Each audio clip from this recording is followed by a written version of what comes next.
Where's the harmonica when you need it? Welcome to Robot Rampage. Robot Rampage. That was great, Joe. Fantastic. Clap that. Dude, somebody else can talk. And I do hope that the Bears are doomed to do this for life. Are we just not talking? Can you not hear us? He must not be able Is to this a hear no us talking podcast? Yeah. It is for you. Revolutionary. Are you muted? Is that what it is? I think that's what it is. Yeah, I can hear you, Joe. Yeah, I can also hear Joe and Jack.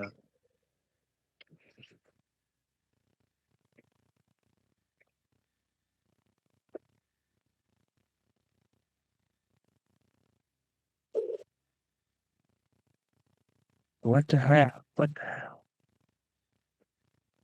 What the hell? What the hell? What the hell? There we go. Okay, Somehow the tab got muted. Oh. Oof. Oof, I know. Weird. That's the tough. worst. Yeah. That's tough, man. All right. Well, welcome to Robot Rampage, everyone. Welcome. It's great to be back. I think we should do a no talking podcast. That'd be interesting. I think there's Just, like, an sit idea there? to that. No. Just like you listen to sort of blank space / maybe you'll hear some paper shift every now and again. Like it's a podcast, but it's just somebody doing like desk work. Yeah. I mean, if we listen to blank space, when we get sued, I feel like Taylor takes her things very seriously. Oh, well, yeah, if we play the song, but if it's just blank space, I don't think she has a copyright on the concept of blank space. Not yet. You never know. Yeah. Society might give it to her. I wouldn't put it above her or routine. Or for the US to just say she has that power. Yeah. Just them granting it to her. I mean, the fact that my stepmom, who's very politically active, said the biggest thing for Kamala was Taylor's endorsement. I said that too.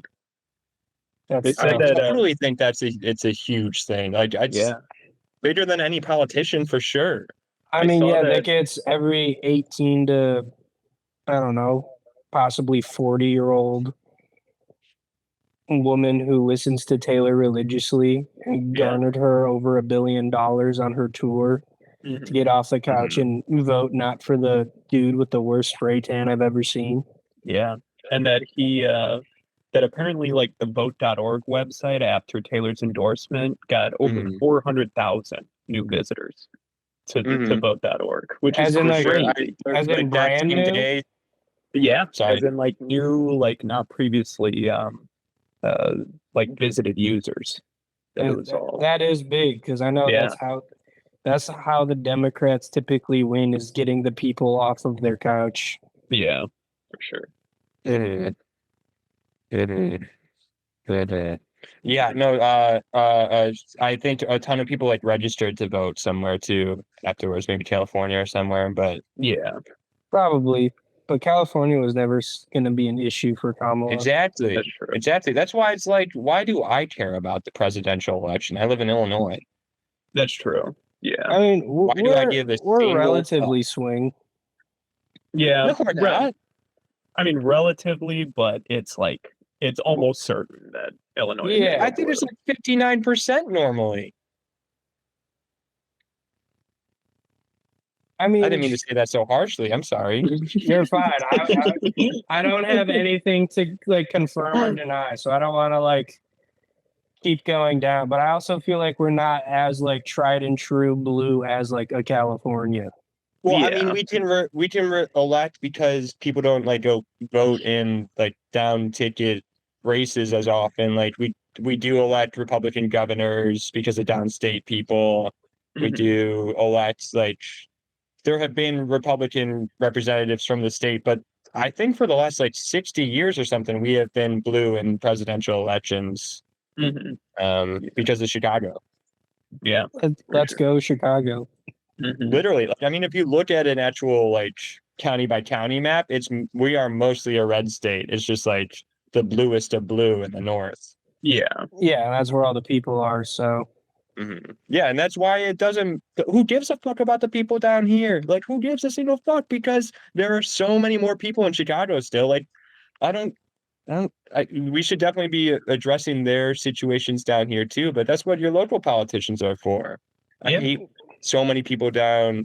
I live somewhere in Central Illinois. I'll say that, and so many people down here are like have that chip on their shoulder of like, well, we're not actually represented in these things, but it's Yeah. like also fucking change your opinions. Yeah. It's like, And get die. on board. Yeah. That's a good message to get across yeah, for the get start of with our the Hard Knocks freaking podcast. program, man. Yeah. Hard Yeah. Knock / week 1. Yeah. Mhm. Here's a hard knock for you. Here's Hard Knock. Get out there and vote and pay attention, you pagan. You idiot. And then die. Yeah. Well, Yeah, that'll once your opinion changes, then die. Mm-hmm. Yeah. Mm-hmm. why don't you change your opinion? And then you'll die eventually. Yeah, eventually. That's gonna happen. All right. Should we You hear that? No. Oh, I just cracked my neck pretty good. Oh, nice. Wait, let me see if I can. Ooh, hear that? No. No. Well, I guess we're both talking bullshit, Joe. Yeah, I know. I think Google is it's good at filtering out tracking sounds. Yeah. That's Fair good. enough. So Mhm. maybe this is a silent podcast because we're all crackers and it'll filter out all of our sound. That's true.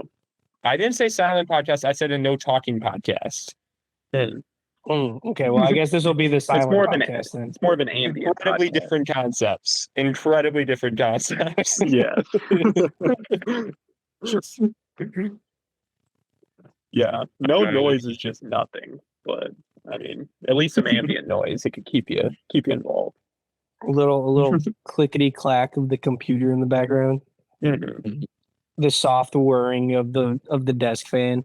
Mm-hmm. The really low kind of moaning that I'm always doing. There's always just kind of a when I'm not talking. Oh, Yeah. Do any of you guys have tinnitus or not tinnitus? Tinnitus? No, I don't think so. Even though I don't have had like either of those things.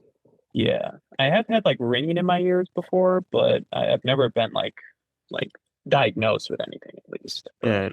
Yeah, just the Yeah. classic loud bang. There's a ringing in your ear, or like the Yeah. every once in a blue moon, suddenly your ear just goes, haha, guess what? Ringing now. Yeah. Mhm. But it's very Yeah. rare. I gotta get mine checked. I should have a while ago. I know that Drummers are at there's- risk of different levels of voice or not voice, ear loss, losing your Yeah. ears. Oh yeah. Yeah, you're on your But Van isn't Gogh there like track, a- but drum. Isn't there like a tip that you can use where you could like tap right here and that it can get rid of tinnitus? Where like if you just like tap right here, I thought. That's what I've I heard. don't know. When it's absolutely silent, like right now, I don't hear a ringing or anything. But when it's absolutely silent, I definitely hear it ringing. Yeah. Basically, always. Like basically when I'm trying to sleep, Oh yeah. that's Yeah. when I noticed it the most. Do you guys do like like headphones at all during sleep? I almost always have something on when I go to sleep. I have something on, but never headphones. Okay. Yeah, I just have my I phone playing it. when I broke my arm last year, I did because it was like really hard for me to sleep. I went back to that, but sleeping with Meredith is just easier That's than true. that because I listen to things out loud. So, Yeah. not Yeah. not gonna subject anybody else to that. Also, I just said your name. How far are we in? Oh yeah. It's We're like 10 minutes in. okay. We got time. We got plenty of time. We got time to not We say got her name time. again. Yeah. Oh yeah. Where I'm gonna make a note of that though. Somebody else talk. Hmm. yeah.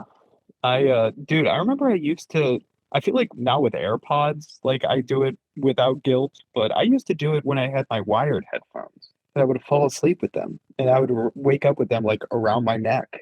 And Oh yeah. it was- That was Yeah. just your sleep conscious being like, I don't want to do this anymore, man. yeah, let's just Mhm. wrap this shit up. Mhm.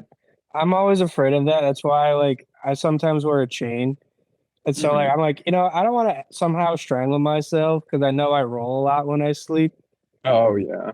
So I'm like, knowing my dumb ass is gonna get caught on like the corner or something, and I'm never waking up again. Mhm. And then I'm gonna get Yeah. wrongfully billed as like some weird auto asphyxiation jerking off thing because I Yeah. I sleep in mean, I my don't think you would boxers. use a small gold chain to do that, though.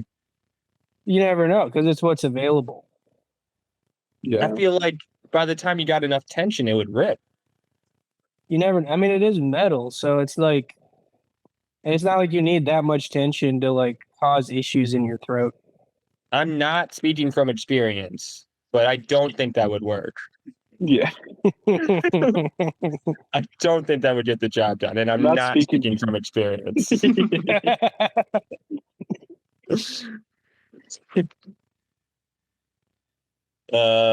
What else happened in the news? Something crazy happened pretty recent. Oh, the debate. The debate happened on Oh, yeah. Tuesday.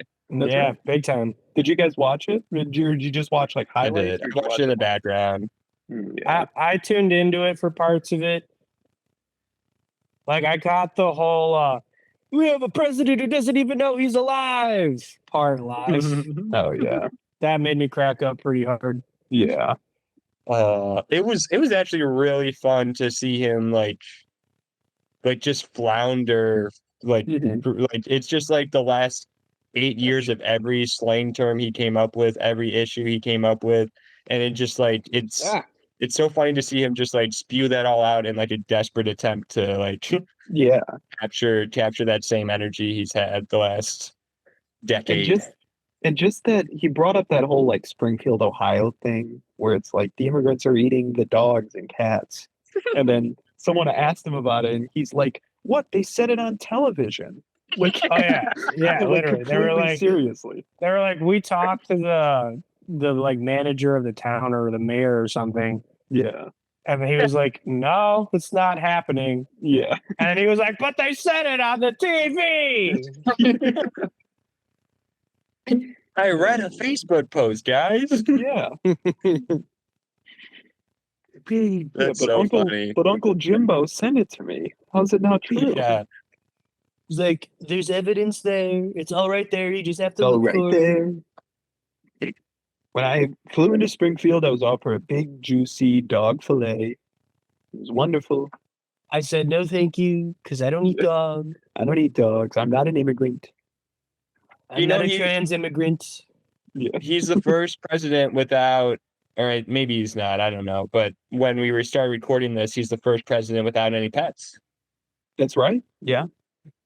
Makes him extremely unlikable. Mhm. None of his other stuff, just the fact he doesn't have a pet with him. Yeah. I mean, he Mhm. tried to get one with Melania, but she didn't, she Melania? doesn't want to be his pet. Yeah, no, not at all. Yeah, and then Donald Trump Jr. He's just not very good at it. No, he's not. He was like he is so he was more bad. than willing, but then he was like, "Nah, I just don't think I need you." Yeah. Yeah. Man. All right. Well, yeah. what any other big news with the debate? I feel like it really didn't. It was just fun to watch. I don't think it changed anything. Yeah, No, I'm interested to see because I know that they do like polls right after the debate, and I'm just interested to see like if there is any change due to it. 'Cause No. I don't know. You I think all it's honestly, it's like what like language are you choosing to speak moving forward? Like we have two completely different rhetorics now. I think Yeah. like if you're in Trump land, you're sort of just like spewing all this craziness and stuff, and like so I think that's sort of the thing that I maybe was on full display is like the newfound like part of the country that just doesn't speak or interact or look like us anymore. Yeah. dude, you know how great it would have been if instead of like laughing at him after that, Kama would have just hit him with the like, this is why Tim Walls and I think you guys are weird. Yeah. You just say this weird shit. Mhm. Like instead of I being wanted like, her to. ha ha ha, are you serious? Just her being like, like what? Yeah.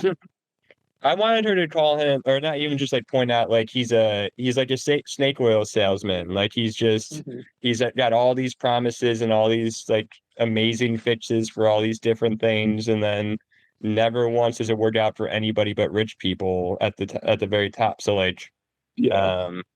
or taking away rights from women, or like it's not, at no point is it actually like good or what he's saying it is. Yeah. So I wanted her to like literally be like, listen to the words he's choosing to use. Like if somebody came up to your door and like was trying to sell you a vacuum with the same rhetoric, you would slam the door in his face. Yeah. Like, You'd be like, this guy is great. This guy's on drugs. yeah, Yeah. yeah, Or like you see some random dude on Facebook saying the same shit. You're like, oh, that's just some crazy guy. Go away. Yeah. exactly. So I hope she paints that picture. If they do a debate again, I hope that she paints that picture even clearer of like he's not. At no point has he had a plan or does he have a grasp for what he's doing. He's just a like sleazy salesman. Like He that's has all the he is. concept of a plan, Joe. He has a concept of a plan. That whole yeah, like him trying to explain how he didn't have a plan to replace Obamacare still. Yeah. Yeah. Come on. Also, the fact that they were attacking Kamala for not doing anything when, like, the vice president is just like a glorified senator. Yeah. She doesn't Yeah, do not anything. even. You don't have voting rights. You have nothing as a vice president. No, you Yeah. only get the voting right on a pure 50-50 in the Senate, which is why I Yeah. say glorified senator. Mhm. No, that makes sense. Like she That- but physically no, I could don't not know do any anything. excuses. I mean, maybe you want to be that though. Maybe you like everybody hated Kamala for like the first year, and then nobody even talked about her after. Maybe that's where you want to be. Yeah. I mean, to be fair, like it's one of those things where it's like it's hard to have a good vice president. Like I would say Biden was a good vice president, but that's also only because of the fact that like he just didn't like try to big dog Obama. Like he was just there to support him all the time. Yeah. But like I also don't like for Mhm. Kamala, I don't necessarily She hasn't been in the. dislike the fact that she wasn't there for Joe all the time. Because to be fair, Joe is just fucking crazy. Yeah. It would almost be like not politically advantageous to be there for Joe. Yeah, exactly. Like as of right now, her like not always being there is probably like one of the biggest benefits for the Democratic Party. Yeah, I agree. Because Yeah. then you'd have to support a lot of his like rambling bullshit that he's done for the last 2 years. But I Yeah. will say I did like how she was like getting troops out of Afghanistan was good, and I will stand by that. Like Yeah. I appreciated that. Not the way we did it. Yeah, like it could have been handled Millions better. of people have starved. Millions of people are still starving. Like they relied on us for way more than just like troops on the ground. We looked at it entirely from the American side. Like people are dying without our help now. Yeah. No, I get that, but in the pure terms of how they phrased it, where it was like, do you take responsibility for how the specific pulling out of Afghanistan was handled? And like just for the pure concept of there being like American soldier lives on the line and pulling them out of that so we could have avoid further loss.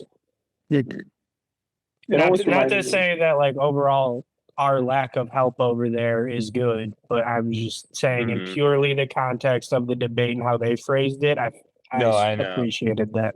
Yeah. I got what you mean. I was never gonna agree with what she was trying to say about it because that was the first thing that like first big decision they made, and it was such a huge blunder in my eyes. Like it was Yeah. such a poorly like made decision. It was like so hastily done, and then we were there. I think it's like 96,000 96,000 people who helped us over the last 20 something years, like get intel, establish relationships, like build roads, literally like fought and also turn themselves against their own government and turn themselves against like people in their country, and then we just abandon them there. Yeah. We brought like, I need to look into it again. We brought like none of them there, none of them home. Like, and I know Sure. a ton of actual soldiers would rather have stayed to protect those people, like slowly work your way out while you're getting like citizenship for those people and making sure that their families can make it out okay and everything. I think that's what everybody besides the government preferred to do. Yeah. And Yeah, that like, makes sense. and like And a then lot of the, also, and then also, why don't we ever fucking establish democracy there? we, It would have solved everything. yeah, we just need to introduce them to freedom, and it would have clicked, you know. Yeah, we need to show them one American eagle, and they'll be like, "Oh, okay, we Oh. got it." That Yeah. bird is pretty cool. Mm-hmm. Yeah. And to think that like obviously like the US troops that were stationed there, that they obviously had like a life or death scenario while they're in Afghanistan, but the dudes that are actually Afghan and helped us out, that is a truly life or death scenario. It is Oh, yeah. like they are risking everything. And now they're on a list and they gotta hide until they're out. Like it's crazy. It's crazy. Yeah. Have you guys seen Yeah. Guy Ritchie's The Last Covenant? No. I haven't. Don't a watch hard it. It's not a pivot. good movie, but it's entirely about this. They don't ever okay. talk about Afghanistan, but it's entirely about like Jake Gyllenhaal is saved by an interpreter who's native to this non-disclosed Middle East country. Okay. course. I think the actor might be white too. Oh boy. And Oh boy. the guy saves his life and he like risks his life and everything, and then the troops pull out or whatever happens, and then Jake Gyllenhaal's in the United States and he like can't sleep, he can't eat, he's just like trying to get that interpreter guy citizenship to make it back to the United States, and then eventually he like the second half of the movie is him going back and like literally, lone warrior getting him out of there. Antony Starr is in that movie? Yeah. Oh And wow. he boy. plays the bitchiest character in the whole movie. Oh, interesting. That seems up I his think about alley. his character awesome because he's so bitchy. And so he doesn't even need to be. He's a dude. He's like, I don't even know. He's like probably CIA or something. And he Cypress. Okay, I'm sorry for being loud. No, I need to go check out her book. Okay. What was I saying now? Wait, can I scroll back in the captions? Where are the captions? I'm not seeing them. Oh, there we in go. the There we go. 3 dots. Can you Yeah. scroll? You can't scroll back though. Oh. I want a Nope. transcript. But Antony Starr, he's a CIA guy, and he's basically like, when you need extra support in the Middle East, you come to him, and he's got like all these connects, and he's got like different groups of people and stuff that he sends to do stuff. And he for no reason at all, he like doubles the price of Jake Gyllenhaal's like, or maybe that's not what it is. I can't remember. I just remember him being bitchy. Okay. And then, but the end of it is he finds out who Jake Gyllenhaal is. He's like a revered Marine or something. Mhm. And at the very end, and this is what pisses me off. He's like, "Oh, I would have done this whole thing for free if you just told me your name." Bruh. All right. It's like, why even say that? Why not just like, you wrote a movie about, just like have him give it to him for free after he says his name? Like, what the fuck Yeah. are we doing here? I Like, know. Yeah. why include a line like that? Yeah. Why make Antony Starr such a bitch? Mhm. I mean, I he did. is. I did watch the first season of Banshee pretty recently. It's good. It's a good show. Is it? That It's good show- it's good in a certain type of way, right? It's good. It's very. I don't know if it's good, but it's Oh, it's boy. enjoyable. It's a really And it's enjoyable show. you need to keep watching. At a certain point, I had to stop watching because it's like this too many leaps in logic right off the bat. Yeah, and that The- show the- is just violence and sex, just It all the really, time. really Oh my is. God. Yeah, It really, really is. And the start of it, AJ, is this guy. He's back in Banshee for some reason, or maybe not. I don't really know why he's even there. I forget why he goes. Well, he goes there to find his like long lost lover. That Yeah, got okay. out. Yes, Yes. because she's with that guy or something. Yeah, And he the new town sheriff goes to the same bar that he's at. And he hasn't met anybody from the town yet. This new sheriff, has not met anybody from the town yet. Nobody knows what he looks like. Nobody knows anything about him besides his name. And he goes to this bar and they get in like this bar fight or something. And he doesn't kill him or anything. Antony Starr doesn't kill him. But he then, once the guy dies, he's like, well, I'm just going to be the sheriff now. And that's like Yeah. literally the rest of, I think the like rest of the literally, show. like literally, he answers his phone like the dead sheriff. He just answers his phone, and it's a call from the mayor, and the mayor is like, "Oh, you sound different." Oh my Like God. never questions it.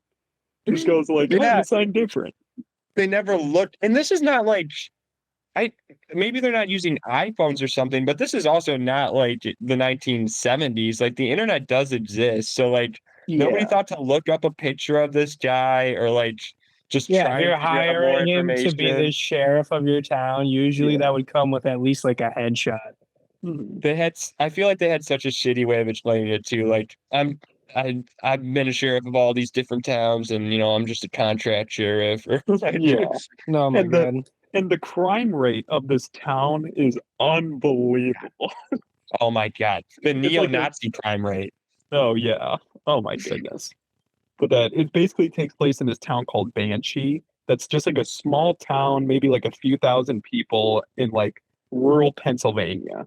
So it's like it seems like it's just Amish and like career criminals that live there. That's it. Okay, okay. But the Amish are still criminals. Yeah, the Amish are still criminals. Oh wow. Yeah.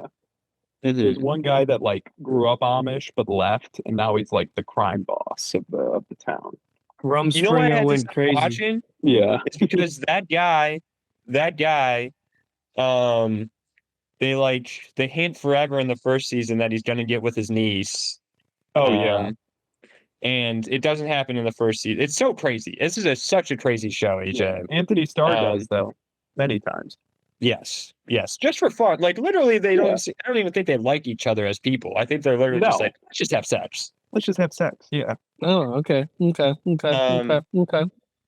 But in like the second or maybe the third season, like this niece was an important character, and then literally in just like offhandedly in a scene, they show him like getting out of bed and everything, and like probably on a phone or something, and then she's naked in his bed, and they don't even really like acknowledge it. But it's just like we're just supposed to accept that now he's just like sleeping with his niece casually, and it's like it just gets so weird. Like, Yeah.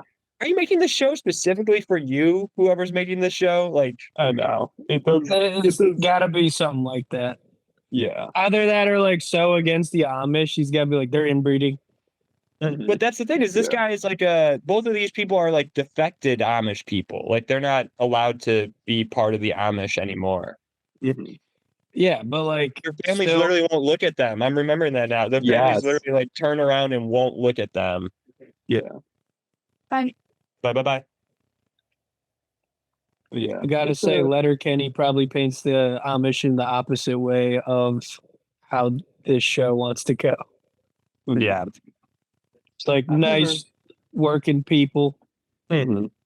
Mhm. Yeah. I've never seen Letterkenny, but that's in Canada, right? That it's meant to take place in. Yeah. They It's still got very Amish. it is very entertaining. It gets a little Um, cyclic towards the end, but like the first 5 or 6 seasons is definitely very funny. Okay. Gotcha. Did any of you guys watch that HBO true crime doc produced by Michael Bay? No, wait, what What? was it called? Uh, it's like a family of murderers or something like that. Ooh, let me see. I want to watch that monkey one, from the Oh, Tiger King Chimp people. Crazy? Yeah. Yeah. I have not I've not seen it yet, but it No, seems I'm like not it's just taking like time. Tiger King 2. Mhm, Yeah, it just seems like Chimp Crazy. Yeah. mhm. Let me see. Oh, it's I called feel like Born the Evil. trailer. Born Evil. Am I trying it out? Born Evil, the serial killer, and the savior. And then Gotcha. I watched it all while I was at work because I had a lot of downtime. How do you feel? How do you guys feel about the Amish? I like them. Hardworking. They I don't like believe what they believe, but I think they're very like respectable people. Mhm. Yeah, I mean, I as far as I'm concerned, I have no qualms with them. Let them do them, and if they, So you I know, do. oh, I do have qualms with them. what is your qualm? Explain. Yeah, let me get into my qualms. Okay. So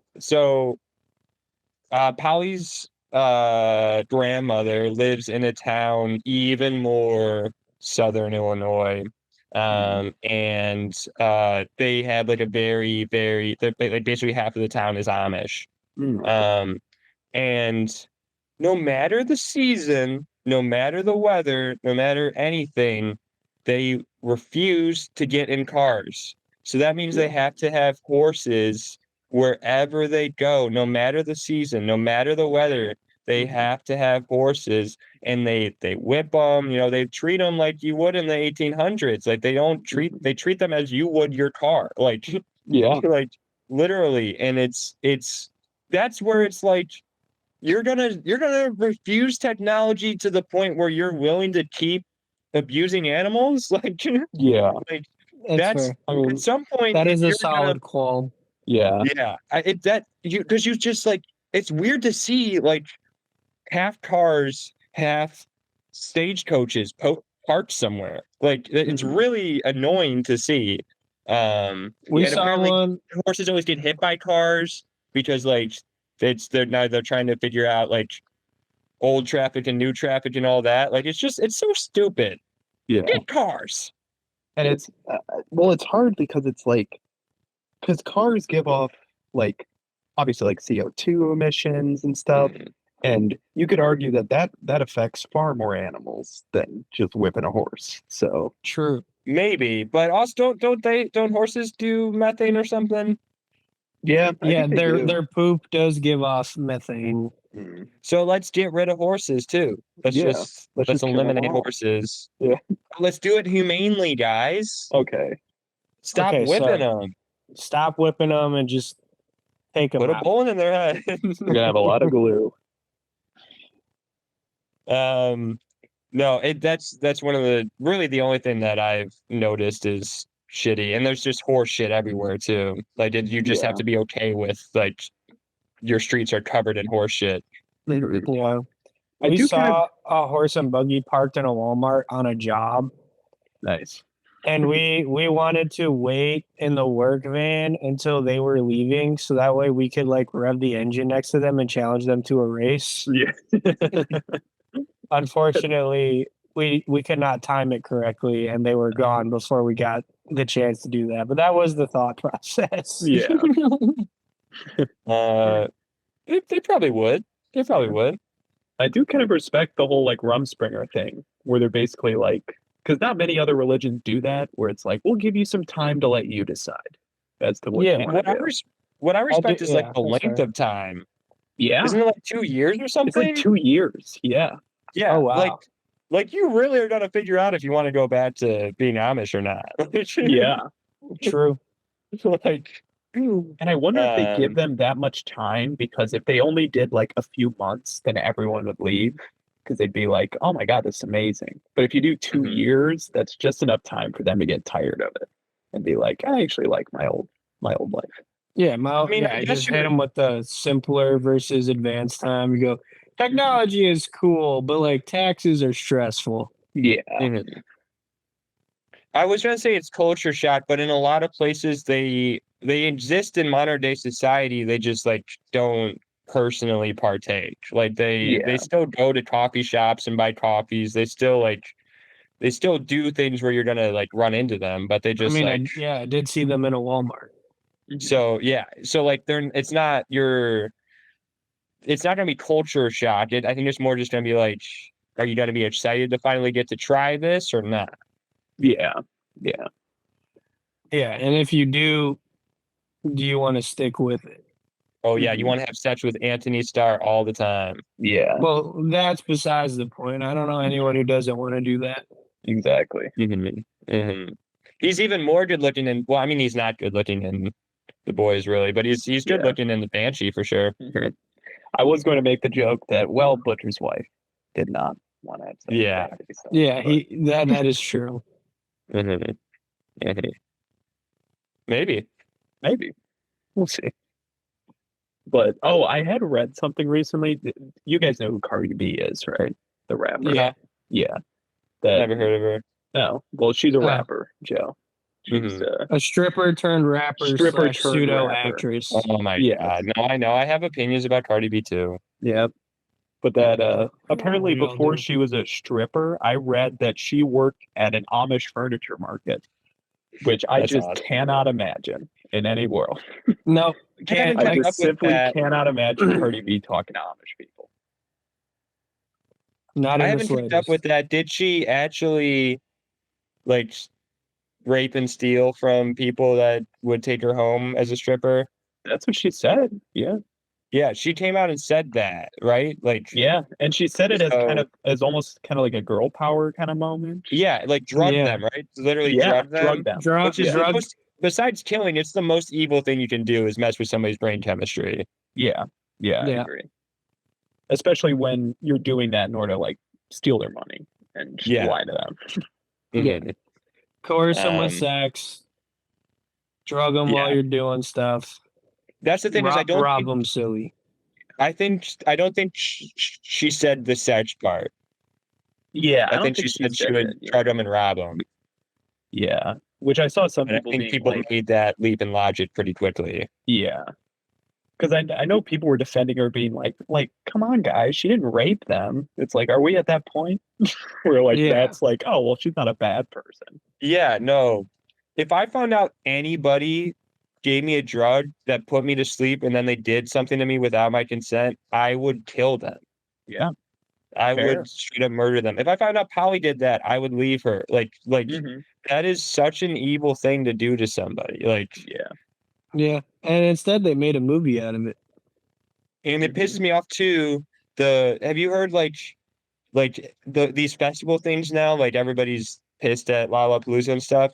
And people will like go around and just like inject people with shit. Like oh my they'll God. just like bring drugs to concerts and just like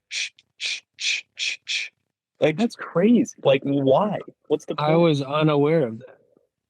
it's so scary. Like it's so scary to think that like without any say so you could be on heroin. Like without Mhm. and not even really you might feel a prick or something, but you might not even know something happened to you. Yeah, it Like- could be like a bee sting where you don't even feel the initial sting and you don't notice it until like a minute later.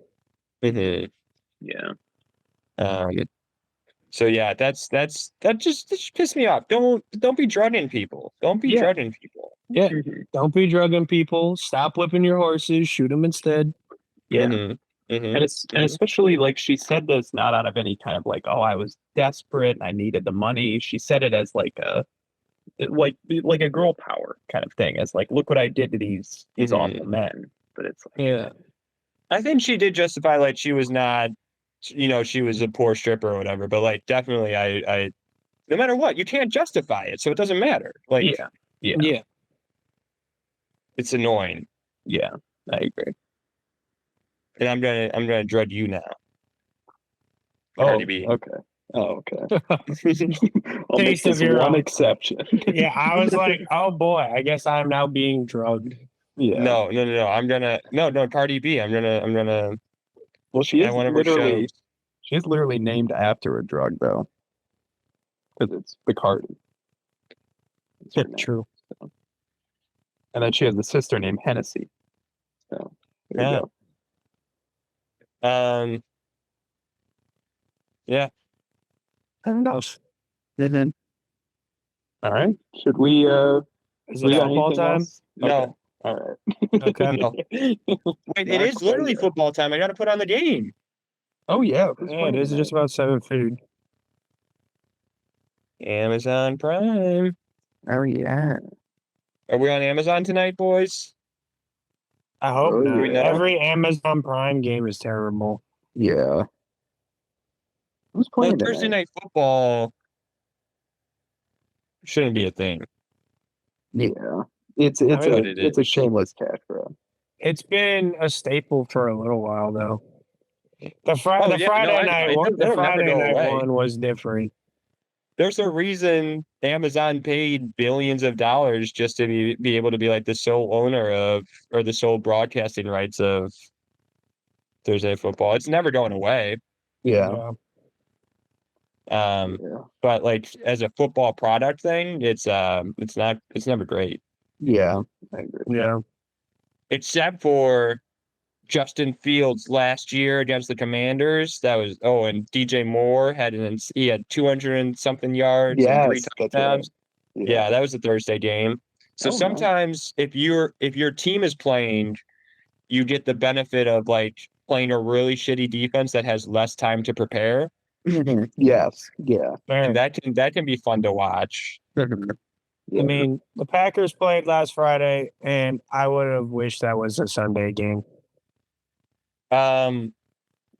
They had all offseason to prepare for that game. So like Nope. Yeah. Wish it was Sunday. Needed more time that's to the prepare. one week you can't make any excuses. We needed more time to prepare for slip and slide as the whole field, Mhm. and Saquon Barkley to be an absolute monster. Yeah. Yeah. If you had a couple more days, you would have been ready for. At least one of the two. That is one of the main things I did want to talk about tonight. I've been waiting, but Jordan Love, my guy, Jordan Love. Is it 4 weeks? What is it? What is it, my guy? Apparently, there's still the chance he plays this week, No, according to Matt LaFleur. no, for sure not. I agree, but It's the Packers. They're the last team to play somebody who's injured. yes and no. I mean, Rodgers came back against the Bears, even though he was out for 8 weeks after There's that. literally like data on this. They are the most health central team. And Rodgers could have had both his feet broken and still beat the Bears. Let's just Yeah. make that clear. No, that's the thing. Is like I'm sure they let people make the decision to come back in the game if they want, but I think if they're the ones making the decision, then they're always going to err on the side of caution. Yeah, that's fair. I mean, Aaron Jones still hasn't played a full 17 game season, so Yeah. No, and I bet he probably could have, but like, why do you need him to? Like, just if you were attending that one game, I guess, but yeah. I don't know. I'm excited to see Malik Willis. Are you? Only because he's like a mini Jaden Daniels. And I have no idea what that's going to look like with a team that's as pass centric as the Packers. No, he's a mini. Who's that one guy who turned into a receiver? He's like that guy. He's gonna be that one guy. Terrell Pryor. Terrell Pryor, yeah. He's a mini that. I mean, he sucked. Like at least everything, because I did watch the Titans game that he started. I think it was last year, and the dude sucks. No, yeah, as a quarterback, he's bad. Well, that's what you're having him play this weekend. I understand that, but why the reason I'm excited is because like I feel like we're not going to be afraid to run like a whole, run and gun kind of Yeah. offense. And I have never seen the Packers team do that before. So like Yeah. I don't expect us to win. I don't expect anything from him. Just for the sole like entertainment value that could be the game, I am excited to see that. And if you it sucks that it's like the Colts, and then what's week 3, I feel like is another game where it's like if Jordan Love was healthy, this is definitely a win. Let me look.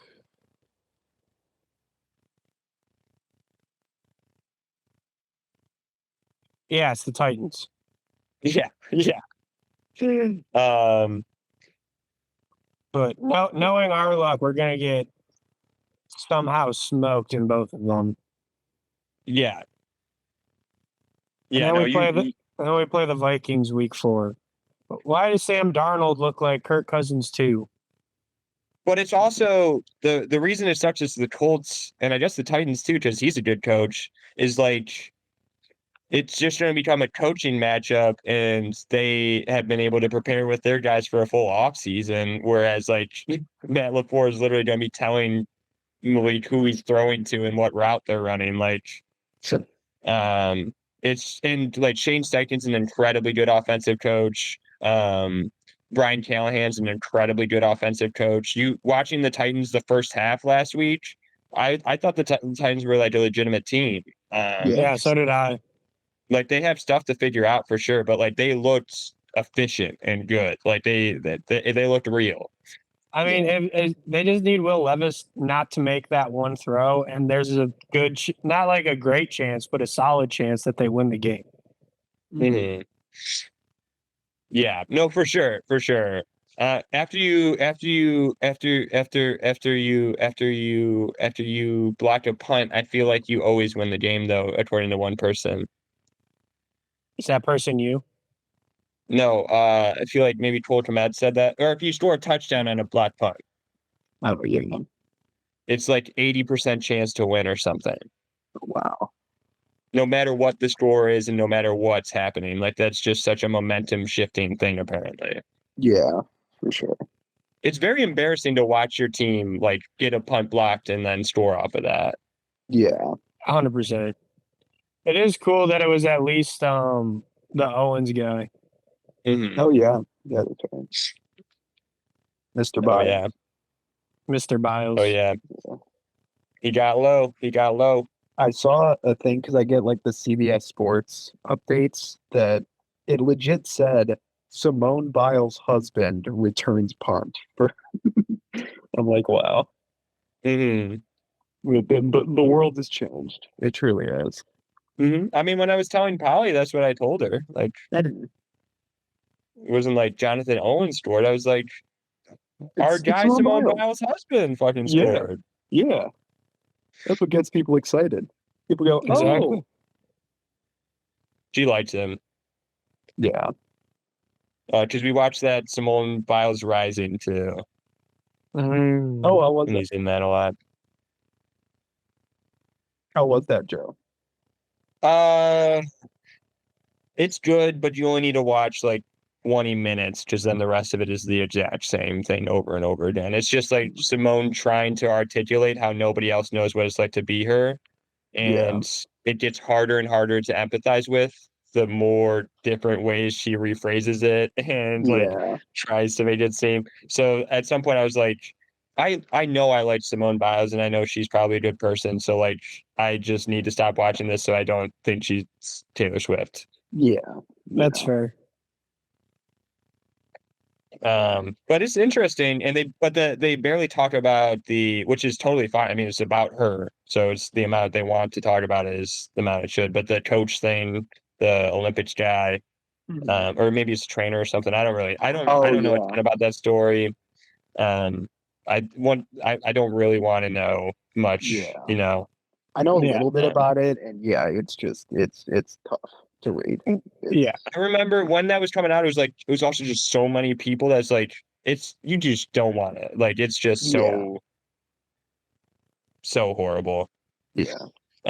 So they Wait. like touched on that, but no. they only in the context of like how it's stuck with her and like how she sort of like even just like she's almost over it at this point or whatever, but like she'll always be known as that too. So like she'll never escape that, and he's famous now in his own right for being horrible. So like Yeah.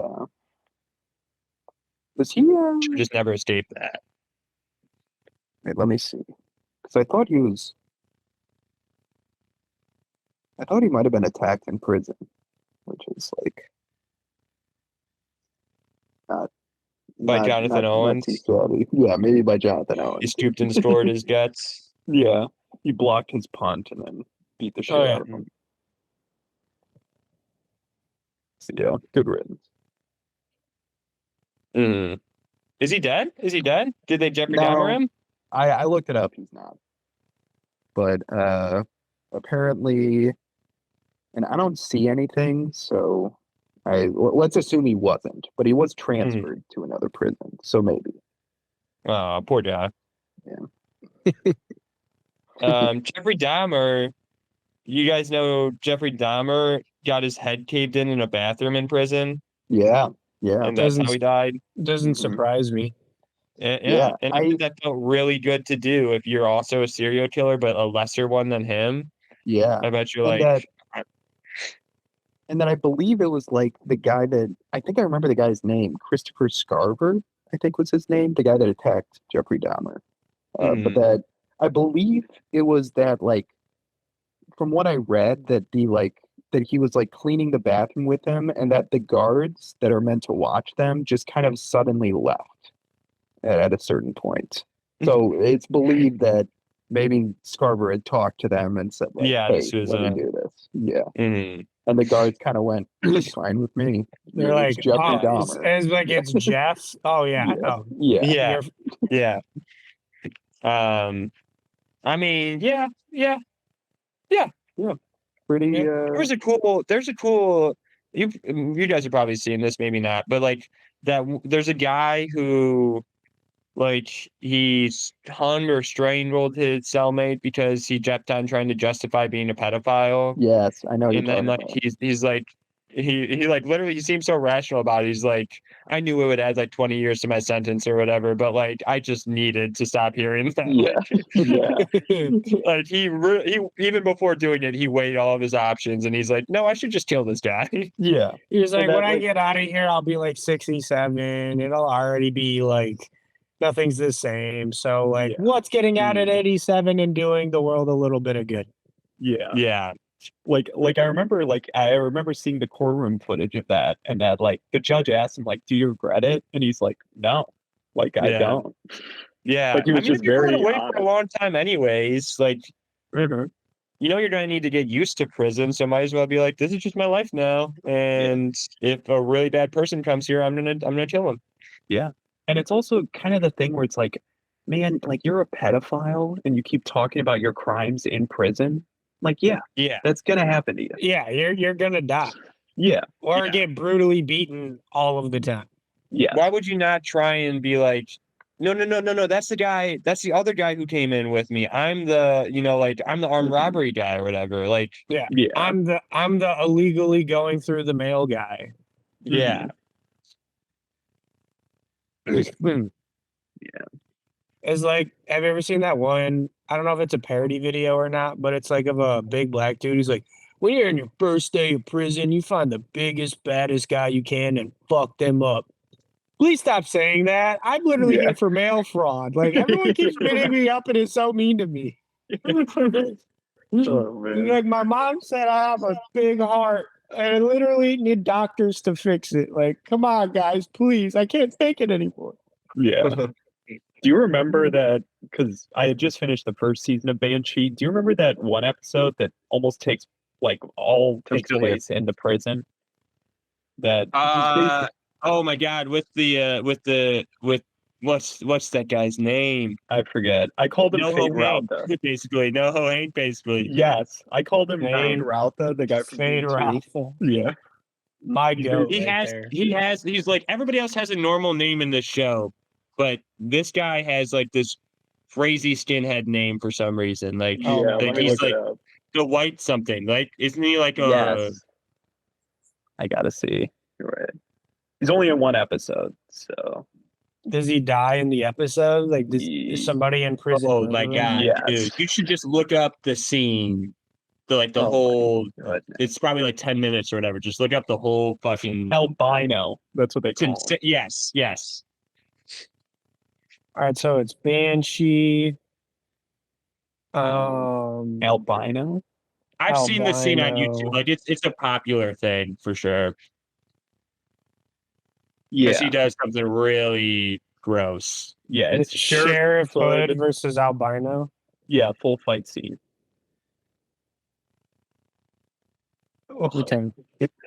Oh my! He's just naked and just standing there. Yeah. Oh, and he cuts his wiener off. Yep. Well, he's basically trying to like that he's the guy in prison that's like, listen, if you're new to this prison, like you have to be my bitch for a little bit.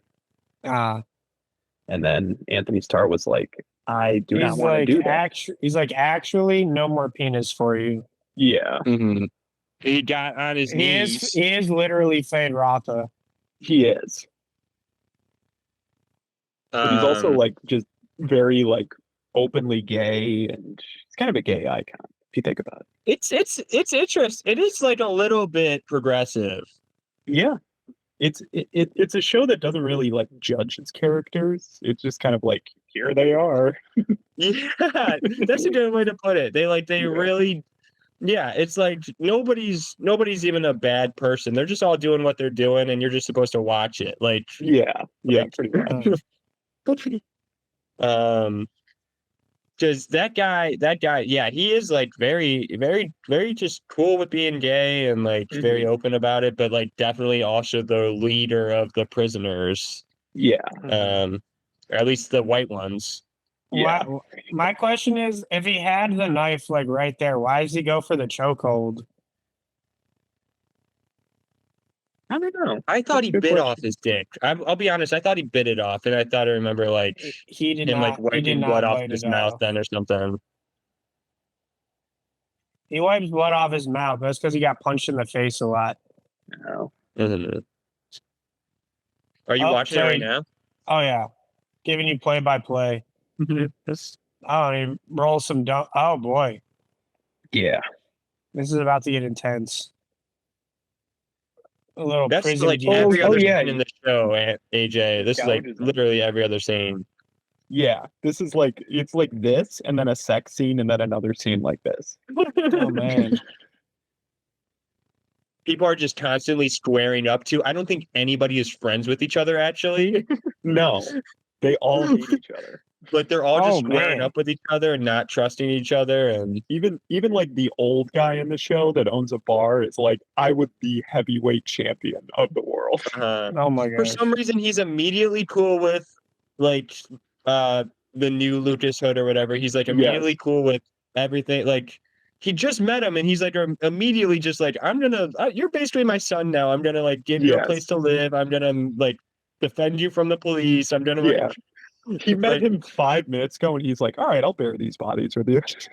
yeah, like, yeah. You seem like a nice guy. All He right, seemed yeah. like a good guy. Well, you opened the door for me, so Yeah, I should think return you the favor ordered- somehow. I think you ordered a beer. I think you got me a glass of whiskey too. So I'll do whatever you want. Yeah, no, it's fine.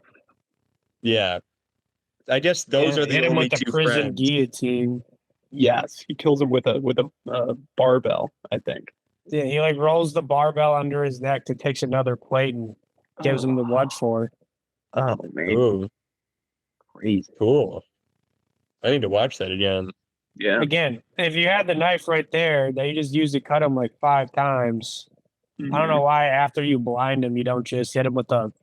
But I know. he just had to make Quick. it an even bigger example out of it. I guess I don't fucking know. I guess so. Yeah. So this is all a flashback, right?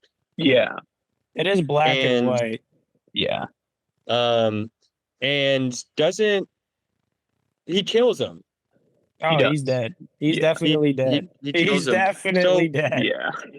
they flash back to it though because like somebody maybe recognizes him or something. Like, isn't it important? Yes. Like somebody It's the- connected to that guy or something. Yeah, it's the guy they I think cut to him a couple times during that scene of like Yeah, he's like just this watching kind of him fight. schlubby looking guy watching. It's basically Okay. that guy shows up in town and is like, "Hey, I'm like, I'll tell everyone like who you really are." And Anthony Starr is like, "Dude, like I will use the full extent of the law to get rid of you."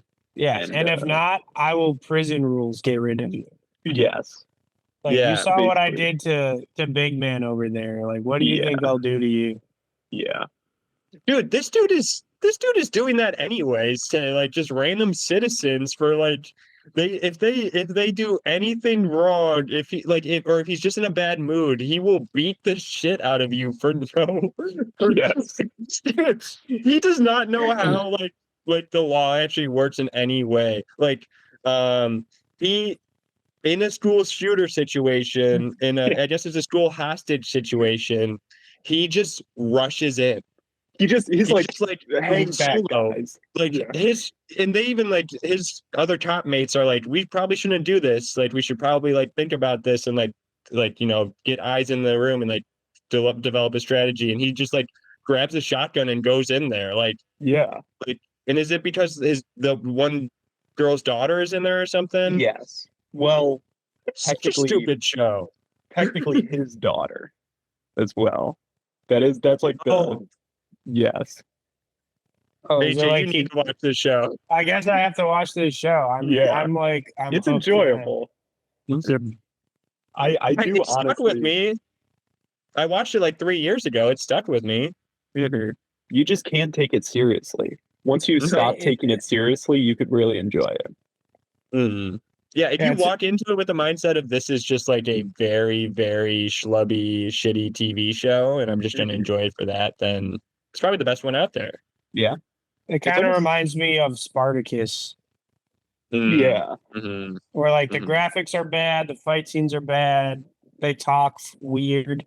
They like want to pretend they're ancient, but they're all just speaking English, so it like doesn't Yeah. matter. Yeah, But like you turn your brain off and you're like, yeah, this this movie is rocks. dope. This is dope. So I am this is spoiled. awesome. So actually, that rings a bell. Jack, at some point you mentioned you were going to watch The Chosen. Yes, I haven't like caught up completely with it, but I've watched through the first 3 seasons of it. Jesus Christ! Okay, so you're like into the show. I'm into it. Yeah, I've been watching it with my mom. My mom's much more into it. She like watches the new episodes when they come out. He's like, Jack, But do you cut up yet? And you're like, no. No, I've I watched read most the of it, Bible, though. Mom. I'm pretty much up to the point where like kind of everything that leads to like the passion starts happening. So like Okay. Jesus is starting to tell everyone like, guys, I don't have much time left. Like this Yeah, is important. Listen to me. I saw in like the trailers for the new season, like Pontius Pilate is now a character or something, and Mhm. that's Yeah. like you're supposed to get like all these eerie like feelings of like, oh, it's coming. Yeah. Because it really is like, I mean, I like the guy that plays Jesus. I think Jesus is, I don't know if this is heresy, but I think he's the most boring part of the show. He's very Wow. like, he's just Jesus. You know Jesus. You know what he's Oh, yeah. like. You know what he does. Oh yeah. Mm-hmm. But I actually really like the show because it highlights all of the like disciples and like their stories. And there's a lot of stuff I didn't know about them. That is What like is the show called? The Chosen? Yeah, The Chosen. And I'd it's have to watch it with my girlfriend. Yeah. I mean, She's it's she's specifically very into her religion, so maybe it might okay. be interesting. yeah. It depends on what like religion she is, but it's She's Lutheran. okay. Okay. Oh, I awesome. really- Awesome. They care more about the New Testament than the Old Testament. That's the big thing with Christians. It's like, what do you care more about? Yeah. No, that's good. Yeah, she'll probably enjoy it. I mean, it's one of those shows that it's like it's a religious TV show, like explicitly, but Mhm. it looks, feels, is acted, is directed like a regular show, which Yeah. I've just never seen a Christian show or movie ever do. where I'm like, Then I that's can how you watch- got to do it. yeah, where you could watch an entire episode of it and not think that it's like a Christian show. You'd just be like, this is just like a really well put together like historical show. Mm-hmm. Fair And, enough. yeah, it's good. I think I think it would be interesting to watch given the amount. Did you go to church every Sunday, Jack? Yeah, Growing yeah. up? When I was younger, yeah. Yeah. Like until I was 18, it was basically a rule that we went to church every Sunday. And boy, oh boy, like it would be very interesting to like those stories are ingrained in your brain. Those like all the Jesus stories are just like shoved into your brain year after year after year. So it'd be interesting to be like, oh, that rings a bell. I remember that blind woman, or I remember Yeah. that like And that it- dying man, or Yeah. but And just like I've had pictures in my brain of this for years. Ridiculous. no, thank you.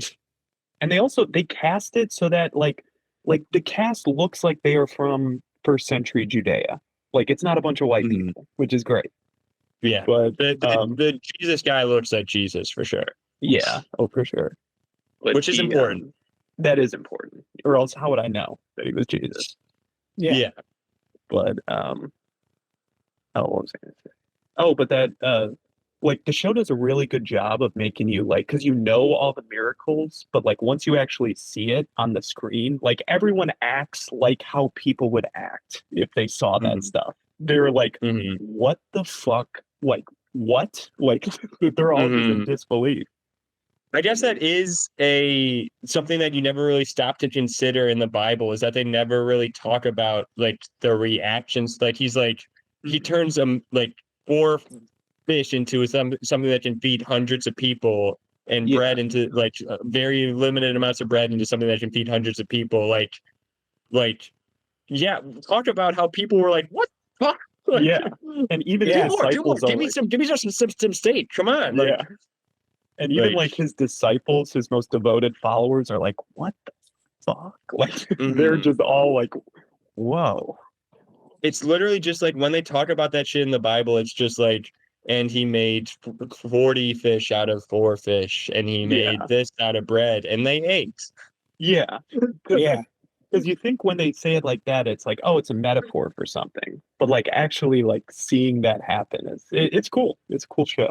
Also, why the fuck would anybody need to turn water into wine? Yeah.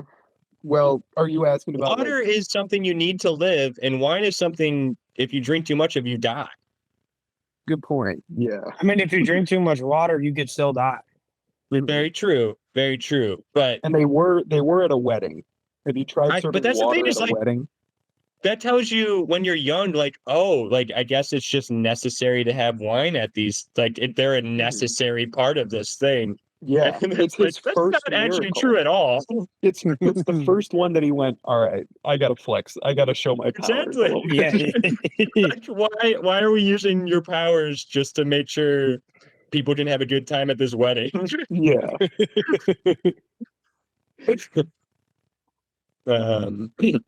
That's it. And then walking on water, why didn't you need to do that? Yeah. Again, just to flex on people, be like, you Yeah. all can do this, but watch out. Like in the show, it frames it as like he didn't do it to like Where he's like, oh, I lost my keys in the middle of that lake. Let me just walk over and get it. They didn't do the Family Guy way of it. Yeah. Yeah. He basically did it to be like to show his disciples like some of them are having like a crisis of faith. So he Yeah. says like, I'm gonna walk on this water and see if you have that crisis of faith or not. Like I Okay. gotta show And you then that. And then if you're reading the book about it, you also have to be like, oh, I read the words of him doing this, so I have to believe it as well. Yes. Yeah. the book said it. Yeah, Said he no, did. it has to be true because the disciples believed it. So I have to Yeah. like Mhm. Yeah. there's so much confirmation bias in the Bible. Yeah. God. What a flawed book. They should have Yeah. should have had the ABC fact checkers. Mhm. Why do we have Judaism, which is just Old Testament, and then we Yeah. have Christianity, which is both. Why do we have one that just is just as New Testament and like denounces the Old Testament? Because Judaism hates the New Testament. I mean, the Mormons are kind of like that, I guess. They just created their own New Testament, pretty much, and said all those other ones are bullshit. Yeah, so much of that is not even. It's just like 1800s, like weird science. Mormon said neither of them correct, but check this out. And everyone was like, what are you talking about? Everyone was like, whoa. You know what? You guys go have your fun in Utah. Yeah. It's like the Ten Commandments are two very like well-made polished stones, and then there's just like a sticky note on the bottom, and that's what the Mormon contribution to Christianity. It's like, Oh, I forget where my dad references this joke. I forget exactly where it's from, but that apparently there was like in a TV show or like a comedy sketch that it was supposed to be Moses holding 3 tablets and going, here, God gave me 15 commandments. And then one of the tablets drops and shatters. And he goes, the 10 commandments. It's a funny joke. And then where's it like the 15 are all the ones that would make modern day life way better? Yeah, probably. It's like you should actually care about your neighbor and not just worry about him fucking your wife. Yeah. Oh, it was Mel Brooks that did History of the World. Well, what a talented guy. What a talented guy. I just watched have you ever seen Blazing Saddles? I have not. It is a wild fucking movie. It's like a critique of racism. It's a really good movie, but it was also made in 1974. So like the racism is It's very, wild. very in your face. Yeah, they drop a lot of N-words. Could you watch that? Could you watch that movie from a different perspective and never catch any of the nuances either? Yeah. Oh, for sure. Yeah. Okay. But well, then that's it does annoying. make it kind of stupid. Like you would have to be stupid though to not get it. Like it very much portrays the racists as like complete like shit for brains people. So. Oh damn! James Cook and Achan have scored. Yep. Are you watching the game? Achan was a receiving touchdown. I think they were both receiving touchdowns. I'm not watching the game. I'm in so many fantasy leagues that I'm getting a lot of updates. Yeah, I have in another league I'm in, I have Achan and it's double points for receiving yards for batch. So you're eating right now. Pretty good. We're coming in the weekend pretty hot. Tua's got 2 picks and a touchdown, but already has half the points of Joe Burrow last week, who was my quarterback in the league. So 2 picks already? What? Is it the second quarter yet? I think it just started the second quarter. What the fuck? Yeah, let me see if I can make it really bad quality. Right. And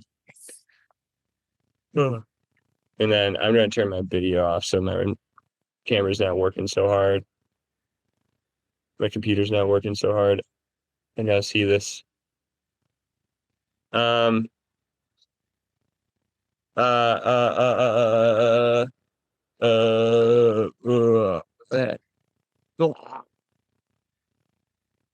Sorry, I threw up. Yep. 56 Oh my God, yards, 1 TD, 2 INTs. 2 INTs, and it's only 10-7. Yep. So they barely capitalized on 2 interceptions, too. I don't even know if they capitalized on the last one, technically. Oh my God.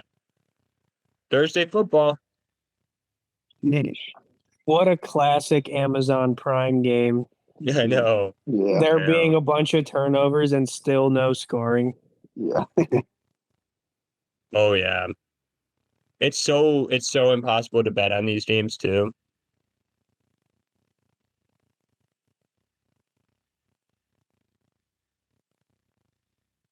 Are we all just watching the game now? We got to talk too. Oh yeah. I did not pull up the game. I was looking at fantasy. Oh, Yeah, I'm just looking checking at in on the stuff. game, but I'll keep talking. Yeah. I mean, what about Tyreek? How do you guys feel about the whole Tyreek thing?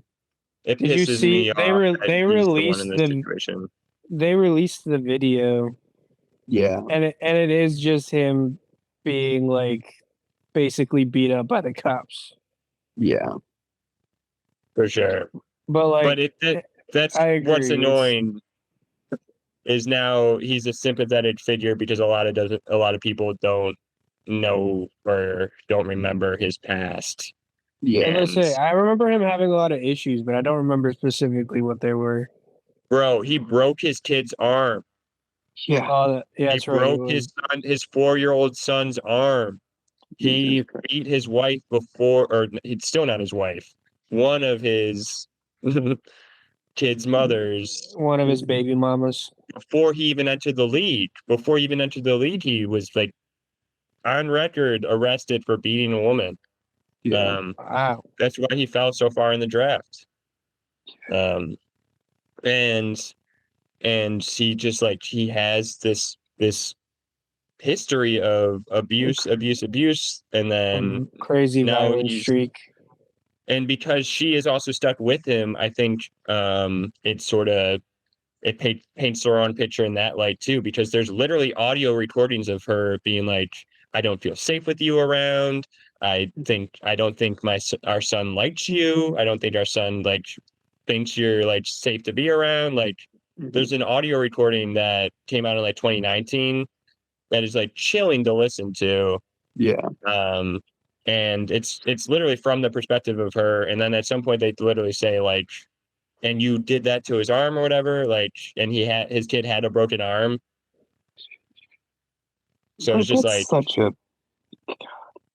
yeah, no, like it's so infuriating that we worship this guy now. I mean, yeah. like, Just because it's he just runs like, fast, he runs fast and catches balls. That's it.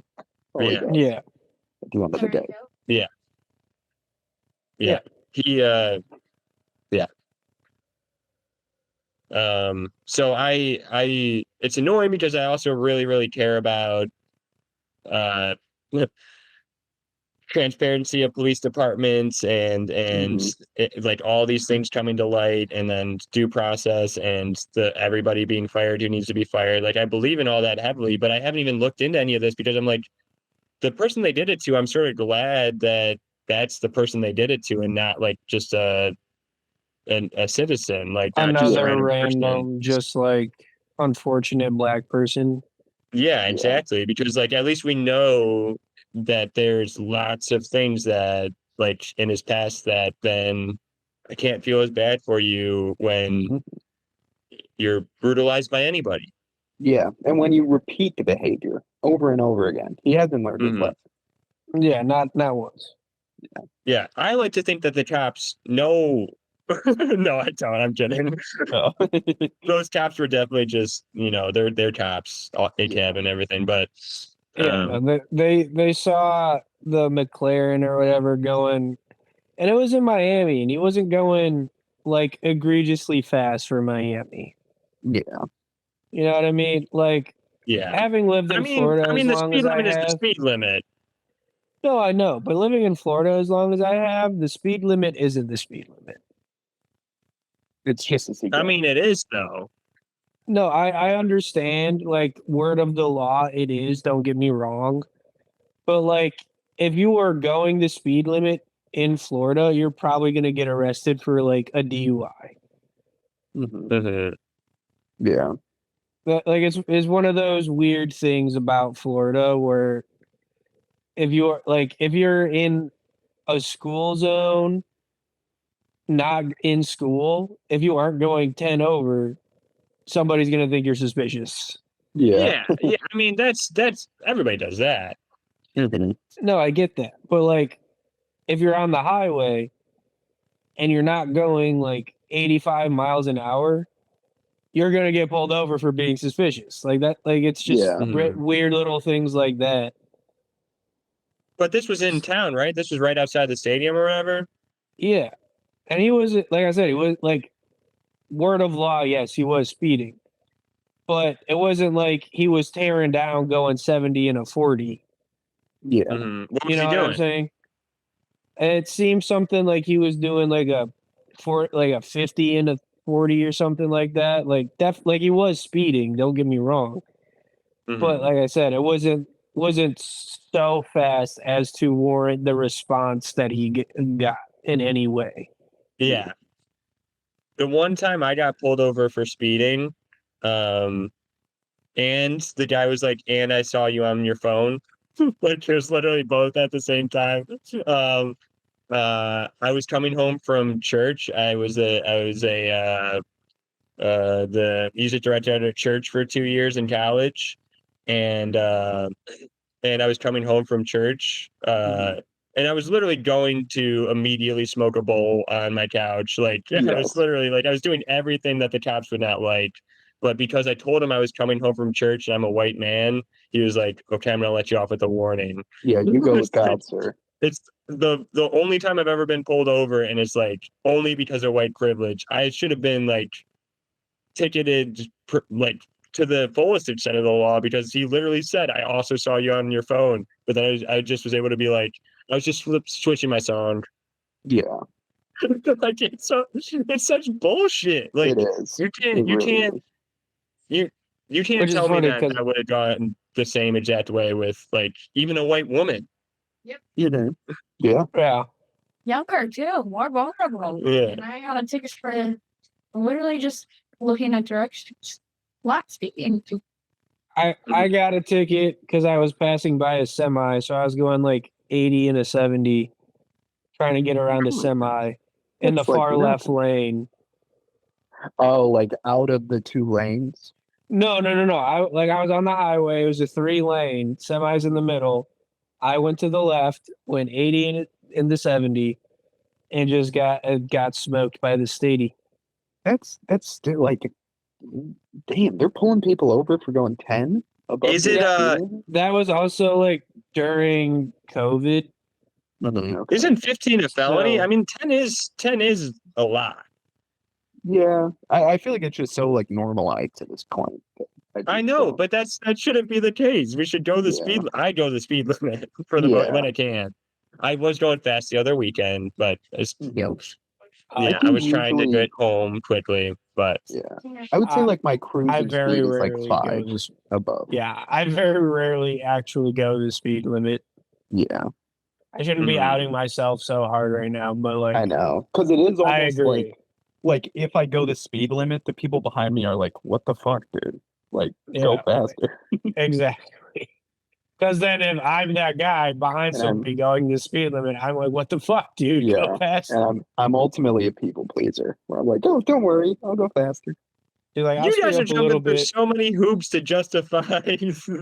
Listen, okay, this is something I do my- every goddamn day. My feelings on this, and that's like even when I was speeding recently, and Holly got on me about it. It's like it barely does anything. I Yeah. would do it more if I'm going like we're driving 2 hours pretty regularly for at least the next year. So like if you're on the highway for 2 hours, I get like trying to shave off 15 minutes, 20 minutes or whatever. But like Yeah. if you're in town or whatever, if you get caught behind one light, you have saved absolutely zero time. Yeah, That's true. fair. But yeah, like in town, I'm probably more prone to go the speed limit. It's realistically mostly just doing anything involving work. Mhm. Yeah, Because like I get ya. drive to a lot of places for work. So I'm I like, get all right, like if I'm driving 5 hours to Ohio, I'm like, I'm gonna try to get there in 4.5. Mhm. Yeah, For sure. I actually I gotta take some of this back because I like getting stuck in traffic on my commute last year. I sometimes got like once I can finally go fast again, I sometimes got a little too lead-footed. pedal to the metal. Big time. Yeah, but I'm not gonna try and justify it. Yeah, honestly, Oh no, I think so I you're was gonna wear breaking it. the law for sure. Yeah. I mean, Will like I with continue to break the law? Probably. how Mhm. that like, I think like the safest thing you can do in traffic is just go at a similar speed as what the other cars are going at. Yeah. Yeah, Yeah. It's like the safest thing.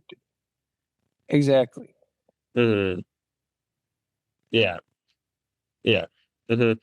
Mhm, mhm, yeah, Mhm. yeah, yeah. Mhm. Oh, Mhm. Yeah. yeah. Uh-huh. Aw. Mm. Oh Jesus.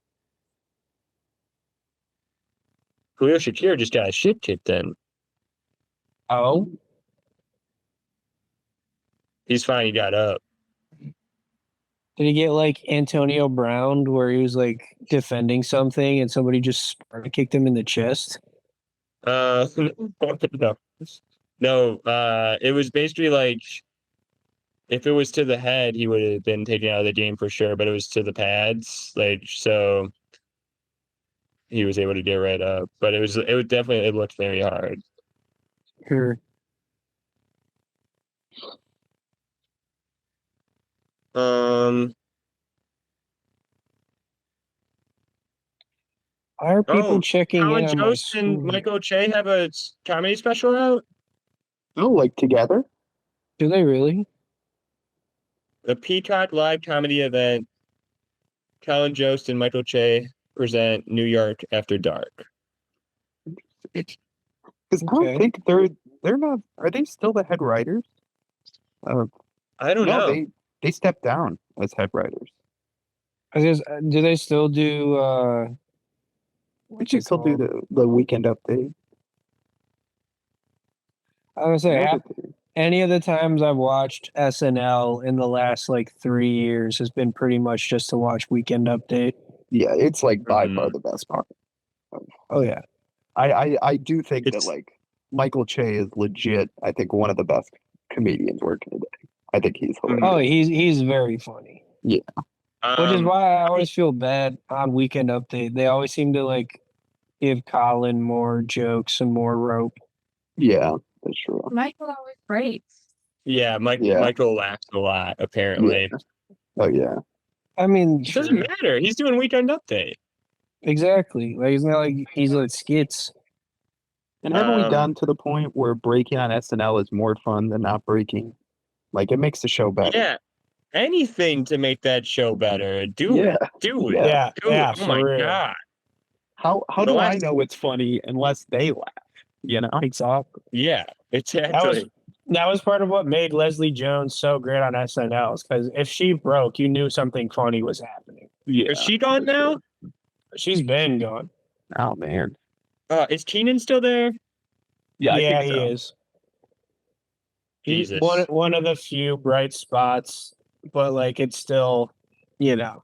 But No. yeah, I think even he's like he might not be given 100%, but like No, I he's I still- feel like he's been phoning it in for years. yeah. They're barely even in the sketches anymore. That's the other thing that pisses me off so much is like Tina Fey is in more sketches than some of the newer cast members. Or like Yes. Alec Baldwin or whoever they can get to come in is better than is like that's this they have more cast members than ever and they let them be in one skit every other week. Like Yeah. Yeah. what the fuck are you doing? And what makes it worse is the ones that they let it be in consistently are always the ones I find the least funny. Yeah. Yeah. Like- I As likable as Mikey Day is, he's not funny to me. No, I think he's just very much like a kind of like a plug and play almost, where he's just like, all right, I guess we'll let Mikey do it. Mhm. That's fair. Yeah, no, I There- don't like Mikey Day very much. There's like a couple of things he's done where I was amused. Like there was one where he was like in Black Heaven or something, and that was funny. But very rarely am I like, oh, Mikey Day's in the sketch, let's go. Yeah. And the guy they got to do the Trump impression, like it's technically a good impression, but I just don't find it very funny. No, it's like it's that's all it is. Yeah. And but that's all the show is anymore. It's just like the things that we're already laughing about in society, then they just like make a sketch about. Yeah. It's like, Like- you're not actually pointing anything out. You're just letting society write your jokes for you. Yeah. Like, Yeah. like Which the is funniest okay things that have happened sometimes. recently are like the Kavanaugh trial and like the things that are just funny if you just watch the actual thing. Like, Yeah. Yeah. Like I'm sure there's Um, going to be a lot of debate humor this weekend, and I'm like, Oh yeah. like half of Trump's anecdotes were so nonsensical, I was literally belly laughing. Yeah. yeah, it's funnier when it's like that comes from that place than like when somebody's trying to like do an impression of it. For sure. Like to show that it's wrong too, which they've gotten way too like clearly left leaning, I think, to the point where they don't allow themselves to like portray like anybody in any light but that, Yes. you know. And I really think Um, the only like time they do that is on Weekend Update, because Michael Mhm. Che is like, "Oh, Democrats suck too." Yeah, Oh yeah. no, that's Or whenever they got annoying Larry thing. David to do Bernie Sanders.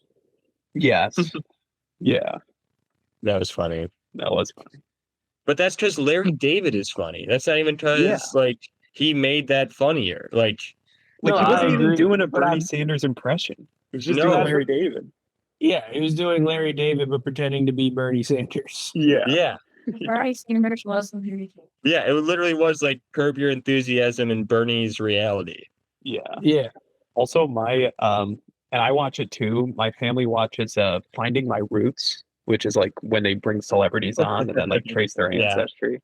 And they did it, and they usually have it at the end of the show where they have a celebrity and then they say like, "Oh, you're related to this other celebrity that we did," and it's like a fun moment at the end of the show. And they did it with Bernie and Larry David, and turns out they're related to each other. Yeah, That's seen that funny clip. as hell. I've seen that clip. But it makes it less funny to compare them now. I know, yeah, because it's just like, oh, it's just the same guy, just It's in just two true. different fonts. Yeah. But yeah, that's the I SNL. I like. Yeah. I hate the people who say like you just like it when you're younger and like once you get too old for it you just stop liking it or whatever. And I think that used to be true for the first 40 years or whatever. Yeah. The first 30 something years because like Yeah. there were still Bill Haders and Jason Sudeikis's and Kristen Wiig's and Mhm. like before And The that Tina Lonely Fey and Amy Island. Poehler and like there were people to actually root for. Now Yeah. it's like Yeah. Kyle Mooney and what's his face. They're my favorite people, but they're never on the actual show Yeah. Yeah. or they're things you cut for time. Please don't destroy it. It's just the funniest thing they do, and it always just cut for time. I know. Yeah. I totally forgot about Please Don't Destroy. They're good. They're Because like they're the just you one just think of them bright as spot. like a YouTube channel. Yeah. Yeah. Because they're just doing the same thing they've been doing. Yeah, You know, it's not like they like. Yeah. I think they're Yeah. good though. those three dudes are hilarious. Yeah. What was what was Kyle Mooney's and Beck Bennett's like their comedy channel that they ran? Oh, I forget what I it's don't, called. I don't remember. But they like check the. You're right. Let me see. Because those are like some of the funniest, weirdest sketches I've ever seen. Oh yeah. Oh, Kyle Mooney.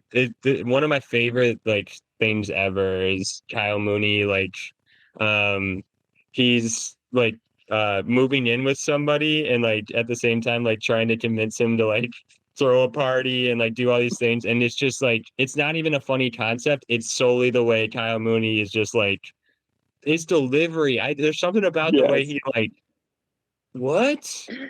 You're He's like, like, you're "What?" saying this about me?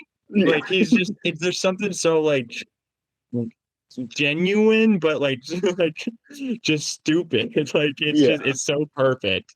It's almost Um, like kind of like, have you ever seen much of like Andy Kaufman or like know who Andy Yes. Kaufman is? Yes. He Yeah. reminds me of Andy Kaufman in terms of like you're almost like hyper aware that he's doing comedy, so you laugh just because on how ridiculous him trying to do Mhm. comedy is. mhm. No, but- I agree. Yeah, it's good neighbor stuff. I would check it out. There's some very funny sketches that they did. Okay. I remember at some point he's like, "What?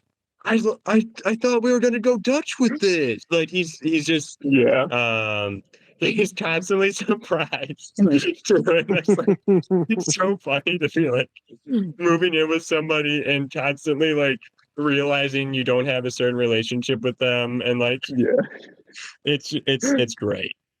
Like there's one sketch that I just saw that they did where it's one where Beck Bennett is like the roommate of Kyle Mooney, and then Beck Bennett's like, all right, we're gonna go into his room and prank him. Like, let's do this. And then he opens the door and Kyle Mooney's looking at like a picture of a shirtless guy. And then Beck Bennett's like, oh, I'm sorry, man, I didn't mean to intrude. And then Kyle the whole time's like, what? Like, how did that get there? Yeah, I remember that. It's like, what the hell? Where did it come from? Yeah. And then It's like Tim Robinson. Like he does a lot of that same stuff. And it's he's the good. best. Yeah. And then there's two naked guys on his bed, and he just goes, what? Like, come on, guys. Like, get out of here. Then he kisses one of them on the mouth, and he goes, oh, why did I just do that?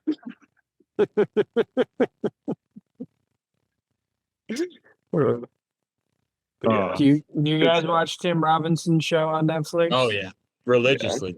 Oh, it's the best. Have you guys seen Detroiters? No, I No. still haven't watched it. Even better. Is it Even really? better. Yeah. Because it highlights Sam Richardson, who's an equally funny person. Yes. He is very funny.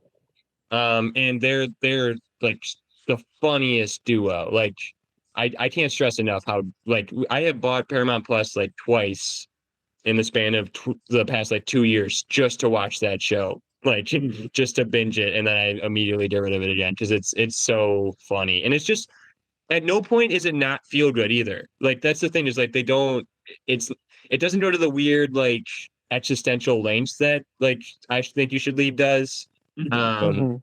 It's just very, very like they love each other. They love what they do. They just have this like great. There's this great energy to the show. It's probably one of my favorite comedies, honestly. I should check it out. Do you think that's due to like Sam Richardson? Because he just seems like a Yeah. relentlessly positive person. Oh yeah, 100%. no, I think it's them two mixing together makes it like even better. Like just makes it reins in the Tim Robinson stuff. It makes that stuff seem even funnier when Sam's like oblivious to it, and like it's so good. Yeah, I should check it out. Yeah, I would really. I think Polly and I both. Anybody who's into, I think You Should Leave. We like preach. Do yourself a favor, watch Detroiters too, because it's just like, and then you'll also find like there are 3-minute segments where you're like, this is I think You Should Leave sketch. Like this is literally just like an idea that they would have brought to that show. Because Sam Richardson's a writer on that show. Like, Yeah, he's in it all the time too. yeah. So like I bet those ideas, if they weren't used in Detroiters, would have ended up on I Think You Should Leave. Mhm. There's a funny, I'll say one really, really funny thing. There's this cold open, and it's this Tim Robinson's wife is working in this factory with this really old woman, and they've been working together on the same line for like 20 years or whatever. And she's like, they basically say something where it's like, I'm never gonna die, and then it's the Detroiters theme, and they immediately cut to her funeral. Mhm. And the funny thing is like you're like, okay, that's funny or whatever. But then when they go inside her funeral, they had her taxidermied to be sitting at her kitchen table, smoking a cigarette and like eating a meal or something. And they just like, this is what she wanted. This was her last request. We're gonna honor it. Like it's so perfectly played where it's like such a weird thing to immediately escalate to. Yeah. But like everybody knows that in the situation, and they're like, "This is her last request. We're gonna honor it, okay?" Like, Yeah. so funny. Like they're like, we are honoring her legacy. All right. This is not disrespectful. One more funny thing. Sorry.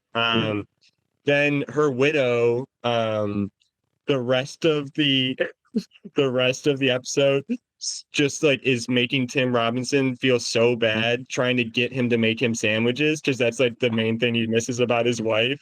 So he like keeps on mentioning like, I don't know who's gonna make me a sandwich. And then like Tim Robinson ends up like hanging out at this guy's house and like doing stuff for it's like it's so funny. No. How long? Like, is it like multiple seasons? It's 2 seasons. Okay. Tons I of mean- SNL like cameos and stuff too. Like basically every episode you'll be like, oh, this is like the last like crop of really funny SNL people. Okay. Because I know I've seen Beck Bennett, and I think you should leave. I can't think Michael of any J. other. Is he in Detroiters, or I think you should? Yeah, he leave? shows up in Detroiters. Kate McKinnon, Cecily Strong, like basically everybody during the time that he was on the show, like 2014-ish, besides like Pete Davidson, like everybody makes an appearance. Jason What Sudeikis about is in the first Andy episode. Samberg? Oh. Yeah, I Keegan don't Michael know if Andy Key. Samberg does. I don't know if he does or not. But then they also get random like Detroit celebrities to come on, and then they like Jim Harbaugh is in the yeah, show. Jim Harbaugh. They put in an incredibly crazy situation. Have you seen that clip? No. Jim Harbaugh is trying to play bowling. It's football bowling. And everybody he's playing with is really good, and he sucks. And so he's getting like increasingly more and more mad to the point where like he's whipping footballs at people and like Oh my god. not only did they have Jim Harbaugh cameo, they were giving him like true comedic work to do. Like Yeah. That's and it's awesome. hilarious. Yeah. I should check this out. They have Rick Mahorn. He's a funny guy, and they have him like. I don't want to just like describe the show to you, but I kind of need to. It's they run an ad agency where they're like local. They make local ads for people basically. And so Rick Mahorn owns this car dealership. He's a former NBA player. And he owns this car dealership, and he like comes to them.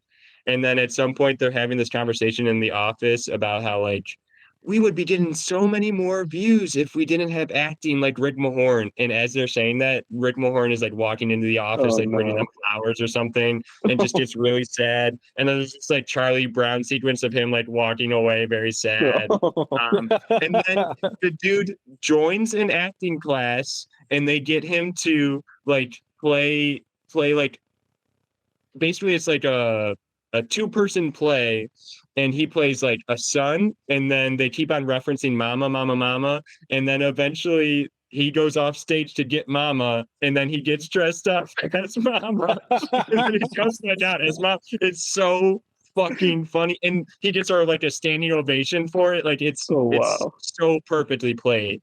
Yeah. Now they just need to get Dan Campbell to bite somebody's kneecap off. Oh yeah. That's the tragedy. There will never be another season, and that's the really annoying thing is like They canceled it. Yeah, it was on Comedy Central. I mean, Comedy Central is they always cancel things after 2 seasons. It's so annoying. Yeah, which is funny because they let Workaholics run for a while. Not that I'm saying it should have been canceled because I love that show, but just it's so good. Just like one of those like oddball scenarios.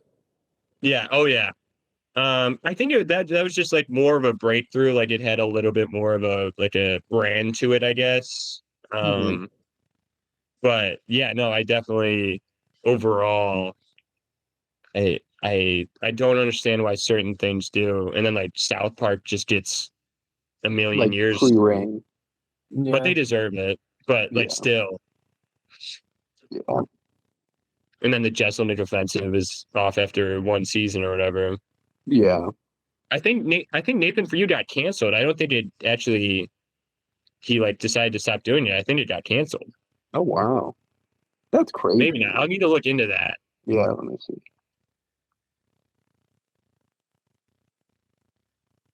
see. Joe, I don't know how much you're keeping up, but James Cook has 3 touchdowns already. Oh no, Fielder. Yeah, I saw that. I'm into that. He decided to work on other projects. I'm saying. Well,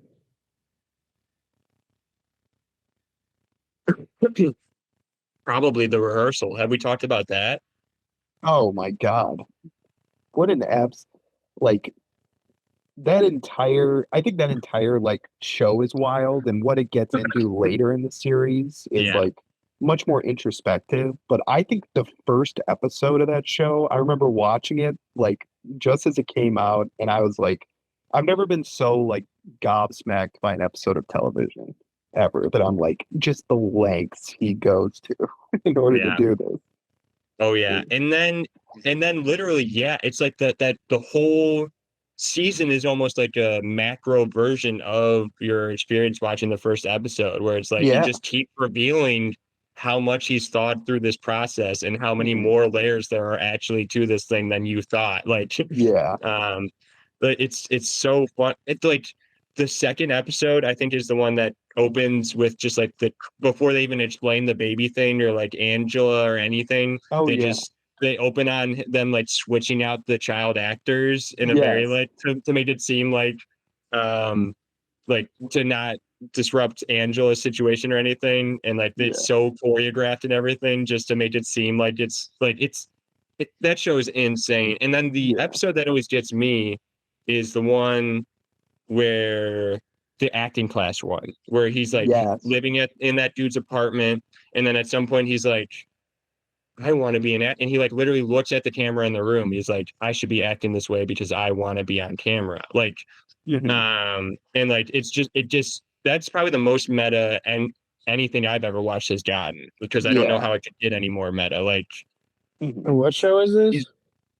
The Rehearsal. It's Nathan Fielder's new thing. But it's I hope, is there gonna all be a like, second season? I hope so. I know that it was at least like a critical success, so I would Oh think my so. God, yeah.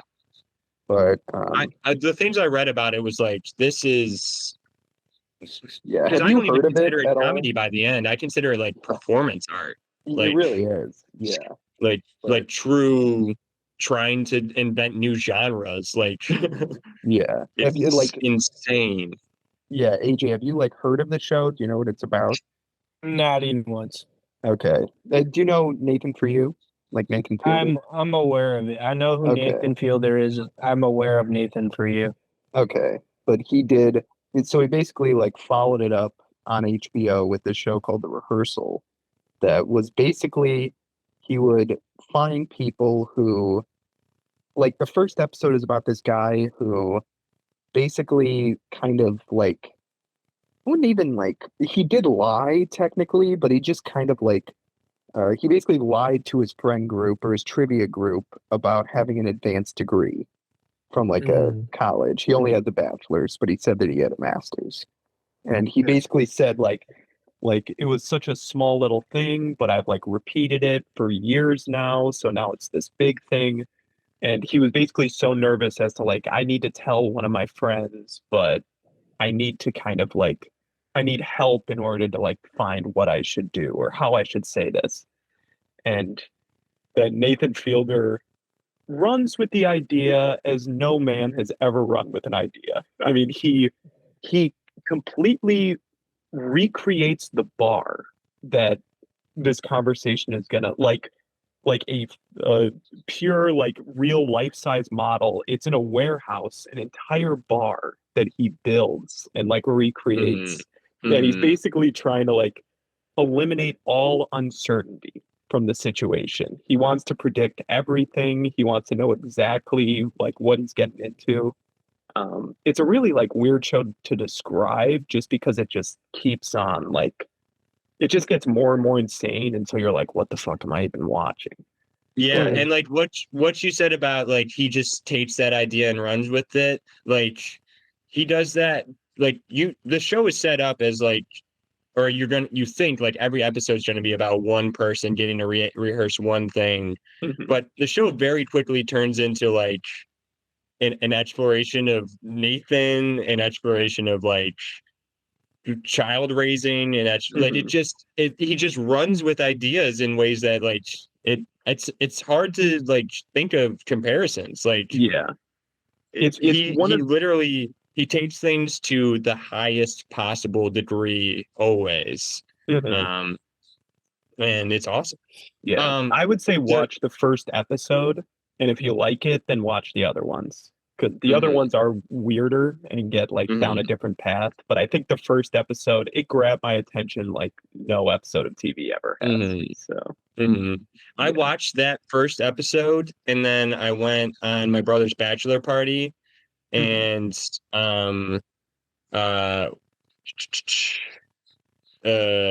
I Jack, you know one of my brother's best friend, you know him. He's one of Yes. our good friends, brothers. Yes, yeah.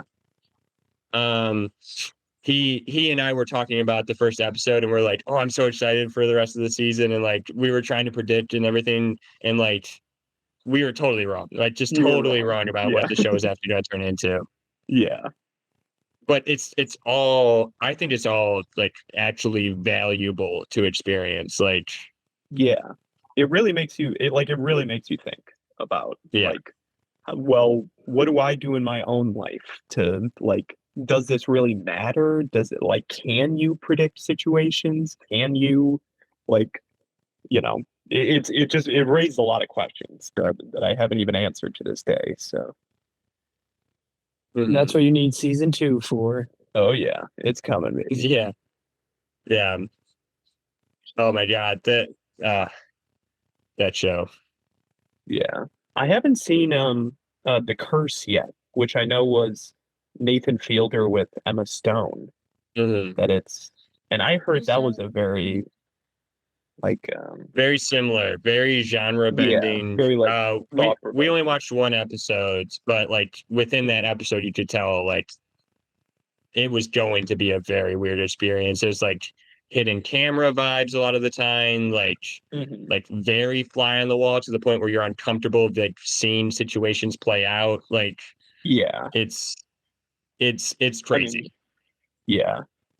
And it's Nathan Fielder, Emma Stone, and then one of the Safdie brothers. Which have you seen any of the Safdie brothers movies? Like Uncut Gems, Good Time. They're kind of the kings of making me uncomfortable as well. So it's a good partnership. Oh yeah. Watching Uncut Gems in the theater had me on the edge of my seat in such a weird way that I've never experienced before. Yeah. I left the movie and I didn't know how to describe, like, because I saw it by myself and I went home and my brother was like, how was it? What'd you think? And I was like, I don't know. Like, was it a good movie? Yes. But like, could I tell you how it was a good movie? No. Like, I got no, did I have a good time? Did I have fun? No, I didn't. I don't think so. I don't think I did. Yeah. And not for a lack of trying. Like, it was Adam Sandler, like Kevin Garnett was really good. Yeah. I mean, my favorite artist, The Weeknd, was in it. Like, that's true. I mean, admittedly, he probably got a false sense of confidence in his acting ability because his TV show was terrible. Terrible. It was so bad. I couldn't even finish it. Yeah. The Weeknd had a TV show? Yeah. It was it's probably better if you don't think he did. Yeah, it's not a good show. And there's so much like controversy around it that just it's really kind of an icky like production from what I've heard. Yeah. And like a lot of the like outside controversy is like, why did you have to do it that way? And he's like, well, the whole point of the show is make you uncomfortable and to not trust the music industry and blah blah blah. Yeah. And you're like, all I got from this is you wanting to see Johnny Depp's daughter naked and in very provocative and bad situations. Yeah. And that was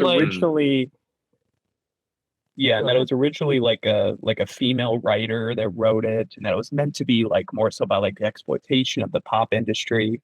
But then The Weeknd took it over, and he also wrote it with Sam Levinson, who created that show Euphoria. He's he has his own, especially with Euphoria, as people are like, this dude is kind of creepy and very hypersexualizing. There's a lot of like it's a well-made show, but there's a lot of reason to think it probably shouldn't exist. Yeah. Solely based off of the people they're portraying and what they're portraying them doing. Yeah. I remember really liking the first season of that show, and then the second season, I remember watching it and being like, they have no fucking idea what to do with this show. Like, every character is making the worst decision. But yeah, and I've heard that the second season is very driven by that critical response of like they wanted to hyper specify it so that it didn't seem like this should be happening to any high school or to any high schooler or whatever. But in a way that definitely diminished things. I know Meredith or Polly. There's one episode in the second season that is like very powerful and everything. But I think I don't know if you would agree overall that the second season is that the Rue episode in the second season? Yeah. That's the good one. Stop wrong. Yeah. But that was I think I've watched 5 or 6. I haven't watched it all yet. Yeah. But I think it was also because I read that Sam Levinson, and he writes every single episode of the show, which is not a great sign. I don't like when the shows do that. It's like, get some outside writers in. Yeah. No, like there's a lot prove of you have a writer's room. Yeah. Especially or when at like least people's main criticism is the writing of the show. Everything else about the show is like top notch. Like it looks fantastic. The performances are great, but it's just it's not well written.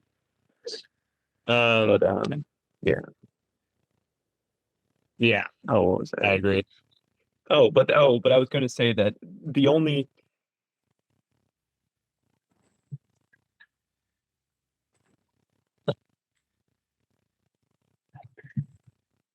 Sorry, my headphone died.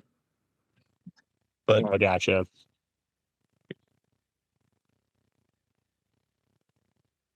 Can you guys hear me? Hello? Oh, I can hear you. Yeah, Okay. yeah, we can hear you. But that No, I can, yeah. But that Sam Levinson, the only like reason that's the only good episode in season 2 is because the entire episode is about a drug addict trying to get drugs, and Sam Levinson was a drug addict at one point. So it's actually like people went like, yeah, that's what it's like. Like it's a really desperate, like a really like desperate episode, and he captures that very well because he has experience in it. But if he's trying to write like teenagers that like take drugs and have sex, it's just like, dude, what are you doing? Vince Gilligan, and it sort of applies, but Vince Gilligan had basically the opposite theories about involving people in your baby and involving people in your thing, where it's like if you empower them and you make them a part of the process, then they will like they will come up with ideas that will end up blowing your mind and like end up changing your view of your own ideas, like changing your actual like specifically he said that the Tortuga thing, the turtle and then the head on the turtle, like that whole character, Danny Trejo, that whole character was not Vince Gilligan's idea, and he did not agree with it almost at all, like right off the bat. But if he had let his instincts take over and be like, no, we're not doing that, then they wouldn't have gotten to the next part where the head blows up, and now like and then they like got to this crazy explanation that like really works for the show. Especially like humanizing Hank, because like after that point he was now seen as like a vulnerable guy. Exactly. Like that's something that like somebody else can take a claim to, of like, had I not been involved in this show, Vince Gilligan would not have even come across this idea. Like, and he basically said that there's like plenty of things like that throughout the series that are like, if I had just let my sole vision be the thing that was driving this, then it would have been the first season and then shitty from there. Yeah. Mhm. Like, it's crazy that Ozymandias, like, do you know what episode I'm talking about? Ozymandias? It's the one Third where from the end? everything. Yeah, that's the where one where everything goes down. where the Fring guy. No, Where he go- Ozymandias. No, that's the one where Hank dies, right? Yeah, Ozymandias is the Oh one that yeah, Hank yeah, dies. yeah, He yeah. returns home. Like, everything happens in Tyler, that episode. the knife thing. Yeah, but that wasn't written by Vince Gilligan, which is wild to Mhm. me. That it was Moira Wally Beckett, I think is her name, but that it's like another writer on the show. That Vince Gilligan's like, here, I'll let you write the most important episode, maybe of all television. Mhm. Yeah, I'm literally besides Felina. Yes. Because like that truly, it's funny that we know. I don't know with any other show. I don't know the episode titles, but I like, know. Yeah. But especially with Breaking Uh, Bad, there's like 3 or 4 meanings behind every single episode title. Like, it's Exactly. everything is thought through. exactly. Yeah. In the 5th season in particular, it's like everyone you immediately can picture almost the whole episode. Like Dead Freight, Yeah. you can picture everything that happens in that Yes. episode. Like, Oh yeah. Granite State. Yes. Oh, I think yeah, that's not the yeah, second to last one. Yeah, that's second last. Mm-hmm. But there's that. It's all so good. I still like vividly remember watching season 5 for the first time, and just like I think it changed my brain chemistry a little bit. I don't think I'm the same after watching it. I'm glad Yeah, we all agree that it's just like it's a level that I don't know what else will ever achieve again. Yeah, Yeah, like and because I know. Oh, you go, AJ. all I was gonna say is I'm glad, honestly, that I watched it before watching The Sopranos, just because like you can appreciate certain things The Sopranos was going for more after watching Breaking Bad, and but like, and so you could also see where like it was limited by its time. Whereas I feel like if you watch something like The Sopranos first and then watch Breaking Bad, it could possibly like sway your mind onto like which Yeah. one did what first and stuff. Whereas like I feel like you should take them as two separate entities and like because I feel like they get compared a lot as like some of the most groundbreaking television ever.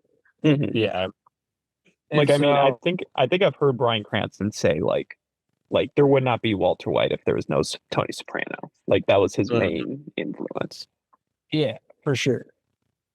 And like it was just one of those things to me where I feel like I said, watching Breaking Bad first and just seeing like where things could go when they're done well, I think made me appreciate watching The Sopranos for the first time more for the sole fact is you're like, okay, I can see how this show would have developed things to be able to do that, Yeah. if that makes any sense. I think it's partially that so many shows are unwilling to punish the audience. They're Yeah. unwilling to attach you to a character and then have you watch them brutally die, or like what's this kid doing? He's driving his bike around in the desert. He's picking up the spider. What's he doing? Oh, he's just there to die at the end. Like, Yeah. Yeah. like He's there to show that's you the sort of just how stuff that- terrible of a person And then this other and then the guy beginning of is.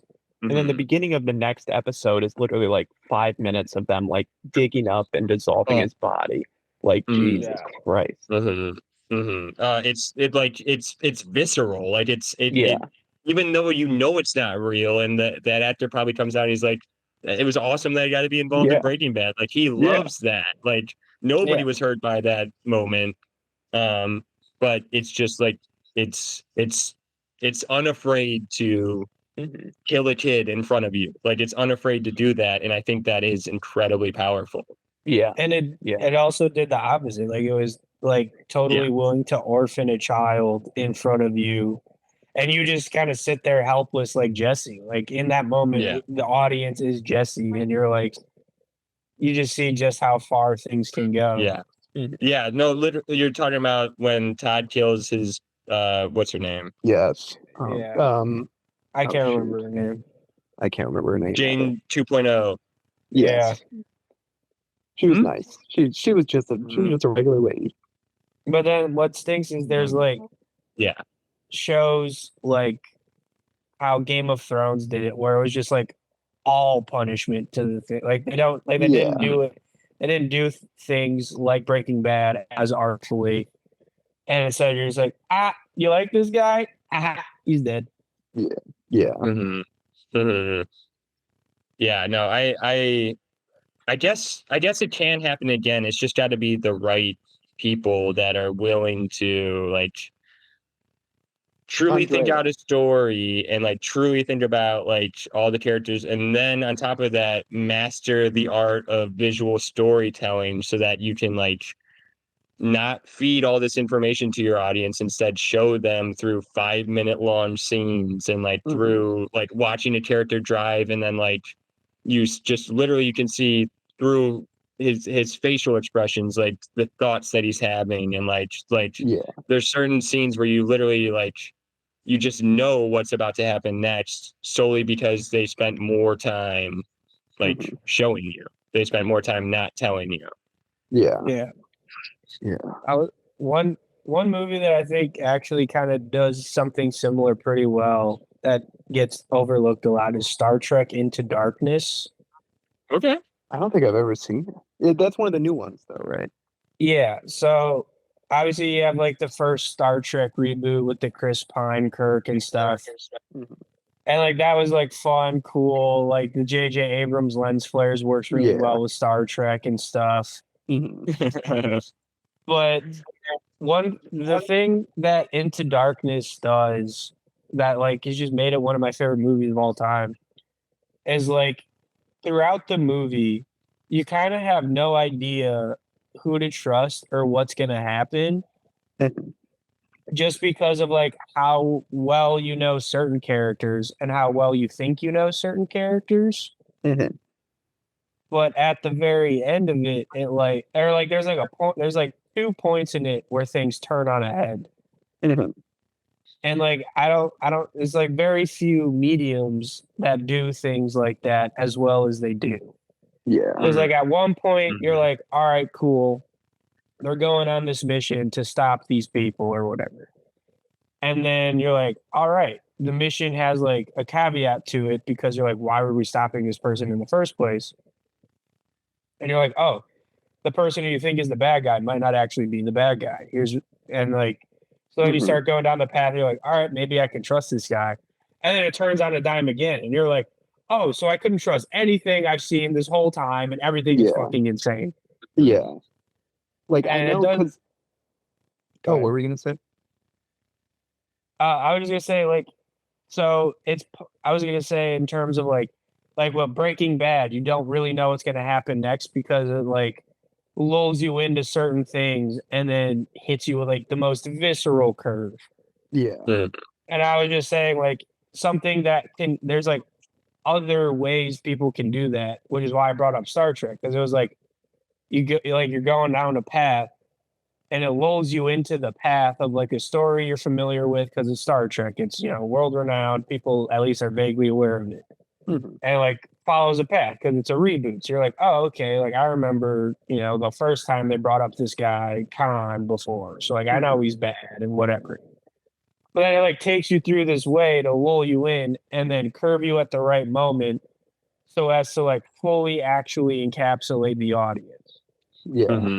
And I feel like we don't really see things like that anymore, where like people are willing to sit down and take the time with to cultivate that care and then hit you with the like a genuine, like not just a curve, because then like every M. Night Shyamalan movie has a curve. Like, you're like, all right, cool, whatever.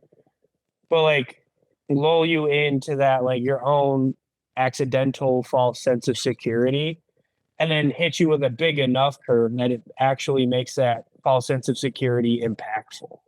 Yeah. Yeah. Yeah. Because like when you're introduced to Todd in Breaking Bad, he's just some guy that they're gonna hire. Yeah. And then he turns out to be like one of the worst, most piece of shit characters in the show. Yeah. Yeah. The best portrayal of a psychopath on television, period. Yeah. Yeah. the most I- accurate portrayal of somebody who doesn't fully understand how to be a member of society, but can make attachments to specific people and make agreements with specific people and thus value that. That's literally Todd's character is all about being a psychopath and like a Yeah. true, not like what we think a psychopath is, not the movie psychopath, like a Yeah. true blends in perfectly in society. Like nobody would suspect anything of him, but he is a psychopath. Like, Yeah. And he truly like gives me the chills. Like not like Yeah. any other character. Like because Oh, like yeah. yeah, Oh, yeah. he's just gonna like, oh, this kid saw us doing this thing, he might tell somebody he's dead. Like Yeah. that's his thought process on things. Like he Yeah. he And there's immediately no, jumps to how things impact him and how he's gonna react to that. yeah. And he has like the immediate justification in like, no, yeah, like I'm surprised we're having this conversation. Like you guys are the problem here, not me. Yeah. And like even in the last couple episodes where he like runs into the problem with like Lydia's like the meth isn't as good anymore. And then Todd just goes like, "Oh, well I guess I just have to make Jesse my slave and make him cook meth for me." Like it's just a very like oh, that's what I got to do now. Like Mhm. it's terrifying. Yeah, and because he has this weird crush on Lydia, like Yes. this weird obsession attachment to her, that he's like, and he if you watch El Camino, he sort of gets an attachment with Jesse too, and like tries to Mhm. bond with him and tries to like, get him tries to eventually get him to like be his friend or break down barriers or whatever, and Like he almost reminds me of a child in his personality. Like he Yeah. seems very curious in a weird way. Mhm. Like And he's just seeking his uncle's approval still. Like he's just seeking like I'm just working for my uncle. I'll do whatever he says. Like I just want. That's the only thing he truly values. Like, Mhm. yeah, no, and he's very, very well acted too. I think Oh that's the yeah. thing that maybe Jesse Plemons, his look, like, I Yeah. think that's a lot of people jump right to like, oh, he just looks like but the amount of normalcy he had to put into some of the crazy and horrible things he had to like justify, Yeah. like you had to truly believe that like he just was ignorant to morality, like Yeah. Mhm. Yeah. like, and he does a great job of getting you there. Mhm. Like, have you guys seen Civil War? No, Yeah. not yet. Yeah. But feel free, you guys can talk about it. Oh, we will. like, All like right. he does something similar in Civil War where he's just like totally okay committing a hate crime because he just can. Mhm. Mhm. And he pulls you in because he's just some soldier guy asking people like what they're doing because they kind of just like drove up out of nowhere. And he just like blatantly goes, hits everyone with like the where you from. And like you can feel the tension slowly building because like at first he got his like gun down at his side, just like chatting. When he starts like pointing his gun at them, he's like, "Where are you from?" And you like slowly feel it like you're like, "Oh, okay." He's like actually pulling you into like I'm in a very uncomfortable situation and I don't know how to handle it. Yeah. And then Yeah, at the like- very end of that scene, you realize that him and his buddies were dumping like hundreds of bodies into this mass grave. Oh yeah. And they don't reveal that to you until one of the characters falls into that mass grave and you see all these just body parts and all this crazy shit. It's really, really, that sequence is really hard to watch. And also, I think that sequence is like the only truly impactful thing of the movie. I don't agree. I don't like all this hate on Civil War. I think it did its job really well. I think people wanted it to be more reflective of how an actual modern Civil War would go politically, but it's not about that. It's about how a modern day Civil War with today's technology would affect the citizens of this country, and how that divisiveness and that just like never truly feeling comfortable in this. Like that's what it really, I think, wanted to portray, and I think they did a really good job at that. And I think they made a really good decision of telling the story through the eyes of traveling journalists, because they're sort of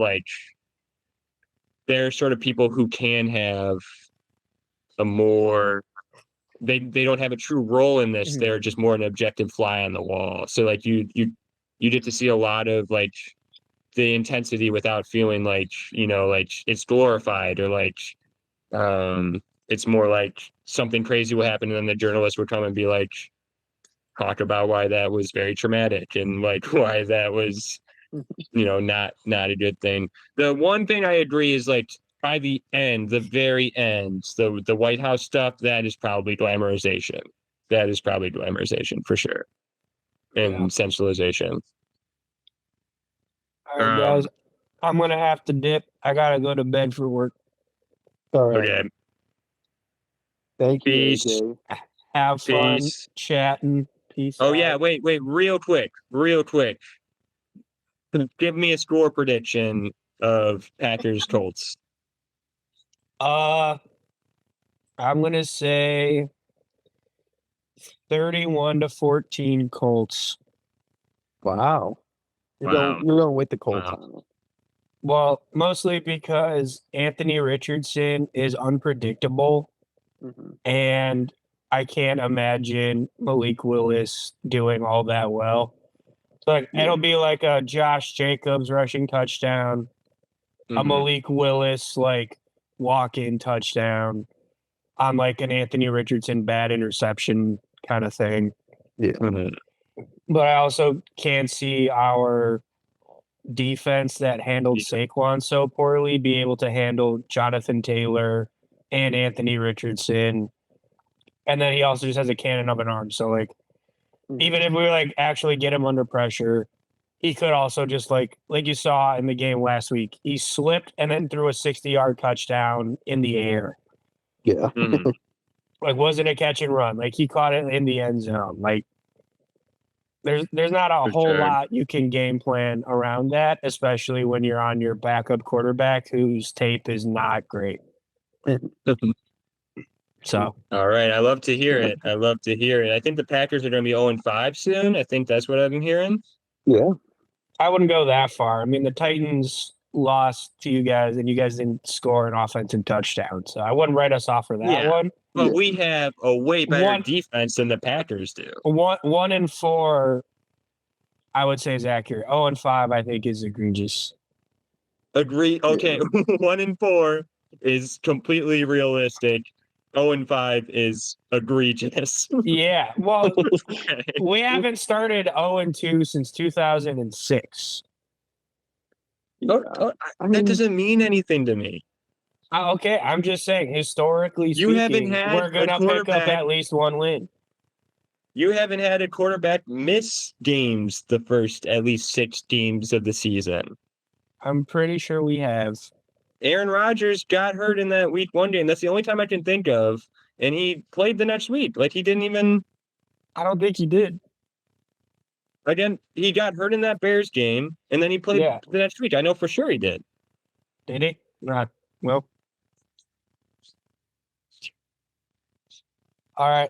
I gotta take off, gentlemen. All right. Well, I'll see you, All right. AJ. Good Bye, to see you. AJ. Peace out. Thanks Let for me know coming out. when we're doing the next one. All right. Yeah, we'll do it. We'll do. Later. Peace. All right. So, All right. Well, we don't have anything to talk about. yeah, we don't have anything to talk about. It's supposed to be a Hard Knocks episode? Probably at some point. Yeah. I did really want to look back to, and it has really nothing to do with what we were talking about Breaking Bad, but I just the color thing in Breaking Bad, how every character has a color associated to them. Yeah. And that color reflects what you naturally would like, think of that character. Like Walt is green, and you're thinking science and very like rational and very like just like a very science thinking brain. Like Hank and Jesse are both red. Like Hank, they're both just very emotional, volatile people. what's Marie is purple, like purple, purple Yes. to the point where she's obsessed with it. Yes. Skylar is always blue. Yeah. Skylar, like literally, and then Gus is always yellow. Like and they don't do that. Keep that going in Better Call Saul.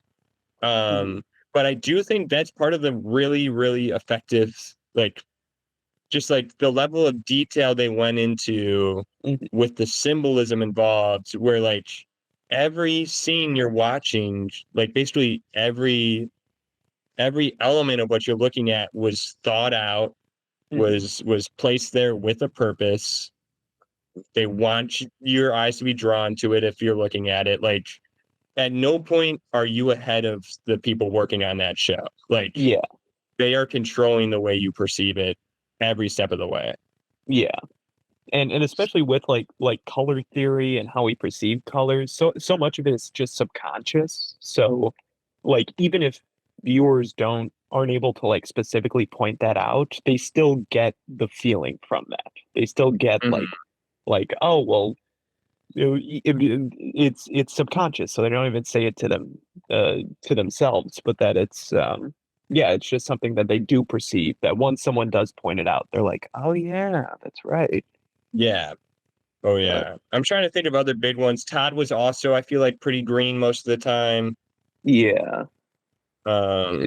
Lydia, I think, was always like black and professionally dressed. Hank was always, or not Hank, Mike was always a sort of like gray, dark blue, like just sort of like not very emotional, fly on the wall type. Like, literally everyone had their own like theme to them. Yeah.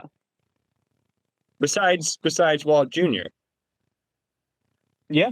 Because he's just there for breakfast. He's just chilling, yeah. Going, Mom, fucking turkey bacon? What's your problem? I love, he's campaigning, ironically, I'm sure, but he keeps campaigning for a Walt Jr. spin-off show that's all about breakfast.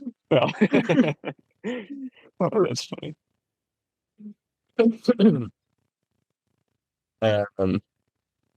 Yeah. But yeah, I mean, we don't need to talk about it more, but everything I'll ever say about that show is positive. So yeah, I do think that is like the best show ever made, in my opinion, from what I've seen.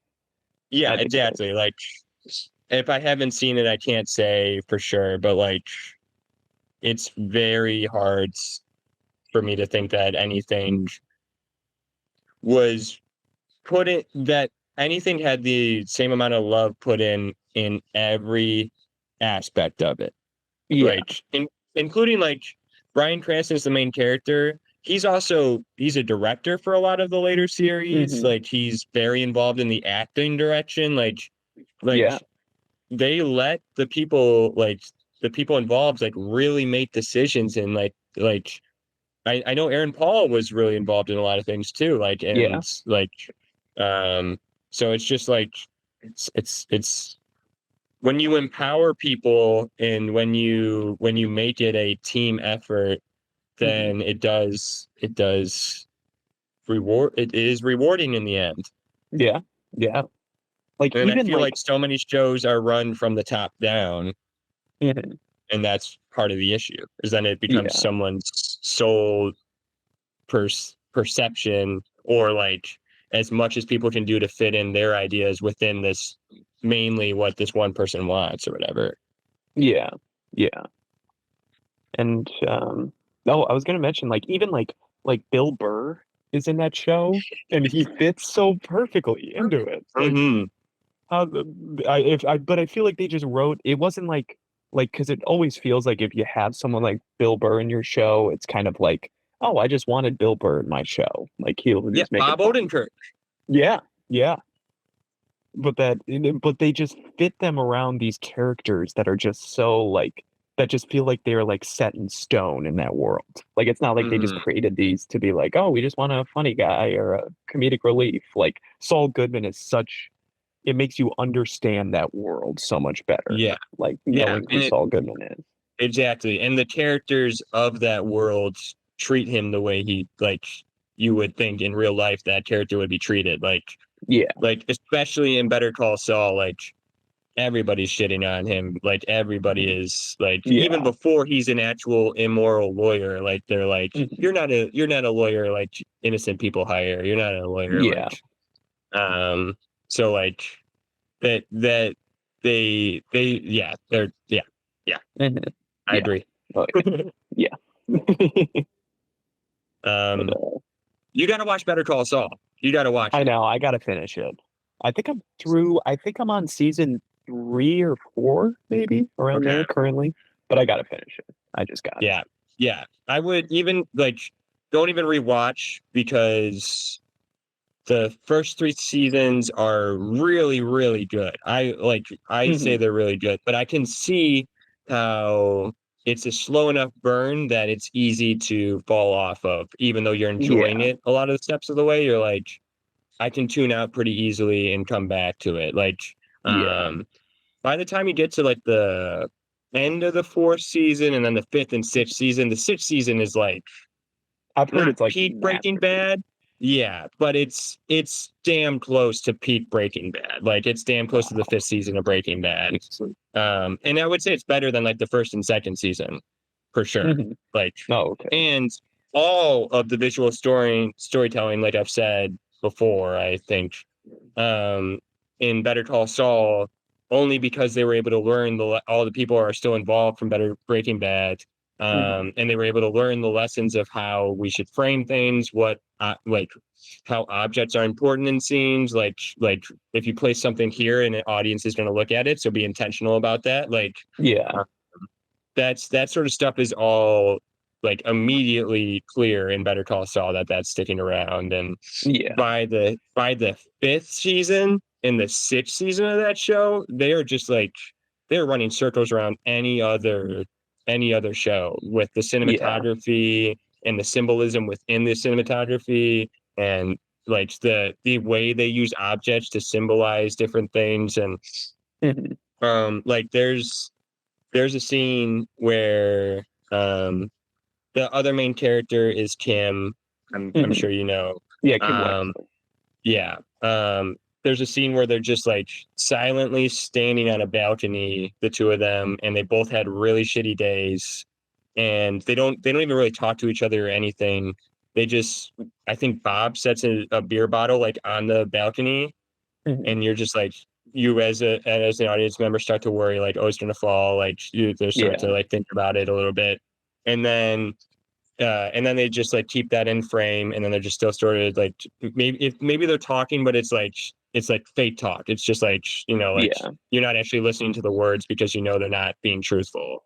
Mhm. um uh and then eventually, like, that bottle uh sort of represents what they're feeling, because Kim eventually is just like, fuck it, and she picks it up and throws it off of the balcony. And like just like what the audience was either fearing or hoping would happen, like she just like outright makes that happen. Mhm. And then Jimmy like sees that happen, and like just like the rest of the show, and how they keep aiding each other on, they keep like sort of supporting the sides of themselves that maybe aren't the good lawyers. Yeah. He starts throwing like the full 6 pack of full beers Oh just wow. off the balcony. Like it's so funny how like they just get you to think in like weird ways. Like Yeah. it's really, really like that would be such an insignificant scene in most shows. Yeah. Um, Oh yeah. but like every scene is significant to them, so you can feel it.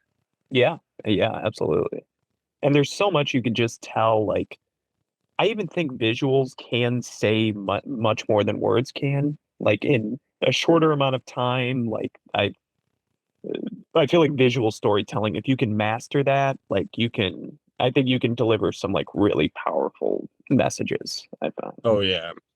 There's it would spoil a good amount of the show, but whenever you get to it, there's an insane moment where on Howard Hamlin, Mhm. Jimmy basically like reveals to the whole legal system and everything that like he is becoming Saul. And Oh yeah. like he literally takes out every frustration he's had the last 4 seasons you feel every amount of that in his performance with Howard Hamlin. And he's just like, he's belittling him, he's going off on him.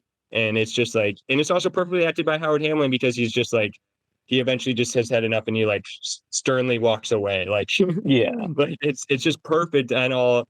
But there's it's the quote that you'll remember is the lightning shoots from my fingertips or something. Lightning bolts shoot from my fingertips. Like he's literally like ranting about how he's this god. But the really cool thing is what's happening directly before that. And I'm not even gonna say it. Like you just gotta see it. Okay.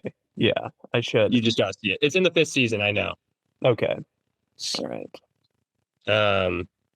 Just like that shot has always stayed with me. The right before what happens, like it's really, really good. Okay. I do remember. I don't know if I I'll just stopped send it to you. watching. Okay. With the because I remember. I don't know if I stopped watching like kind of shortly after this, but like the one moment from the show that because I remember watching. I think like it was like first couple of seasons and thinking like this is really good, but the moment that I was like, oh, this show's amazing is when they have that trial of Chuck and Jimmy. Oh, That scene is incredible. that's the moment I keep hoping to get to with Polly, because then that's when I know we'll get like invested again. But we're not super close yet.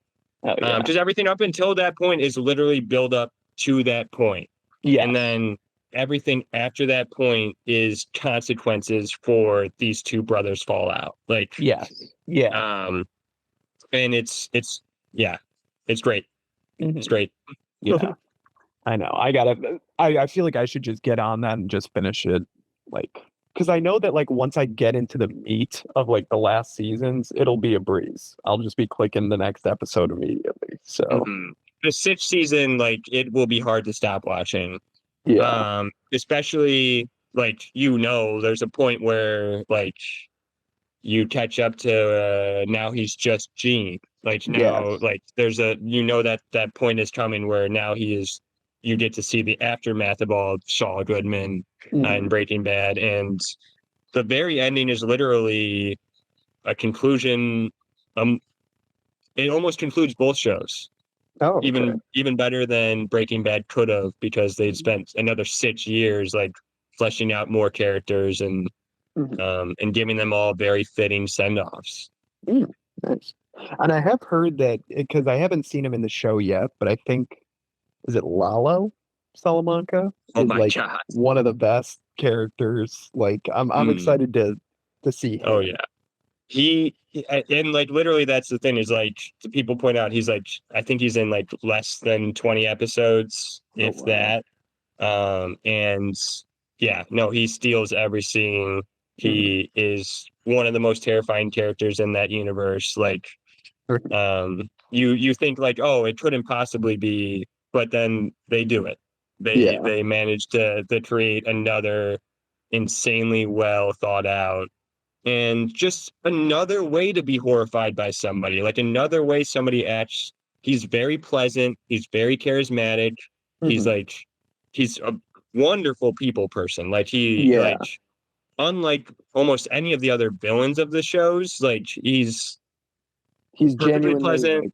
Like, yeah, but he has no values besides like his own personal interests. So oh wow. like you'll see him have the most pleasant conversation with somebody, and then if they're in his way, you know what happens. Like, oh my God. yeah, God, I gotta get on that. Does Nacho stick around for the whole show? Or... Dude, the ending to his character. Oh my God, they taught. You gotta watch the show, man. I know. You gotta watch the show. The ending to his character. Not only does it like recontextualize your understanding of the Salamancas in an even better way, like you know them even better now, and you know Hector Salamanca especially better now. Like there's this whole other subplot with Gus Fring that you maybe haven't gotten to yet. That is just like Nacho by the end is literally this show's version of Jesse, where it's just like, how many things can we put this guy through, and like, and have the audience still root for him to overcome it.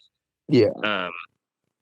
And by the end, you're like, you like him as much as Jesse, and it's all You great. also- It's all great, and yeah. I'm not going to spoil anything. Okay. All right. I will be watching it tonight. Like Yeah. I'm gonna try and get through it.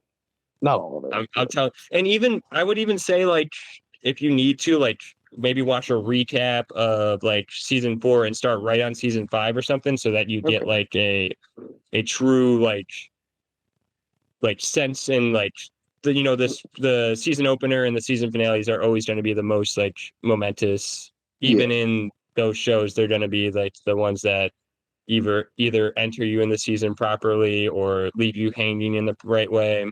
Mhm. So I gotta maybe I can share screen. Well, let's watch this together. Oh yeah.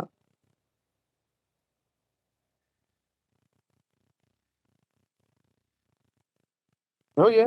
I see it. Here's me. All right.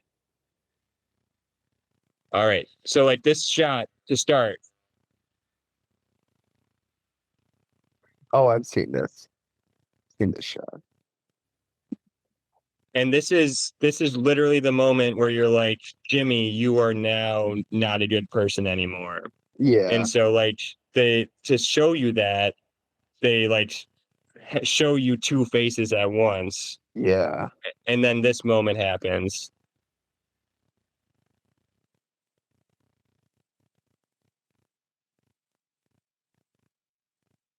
I'll skip forward to the part where he gets angry.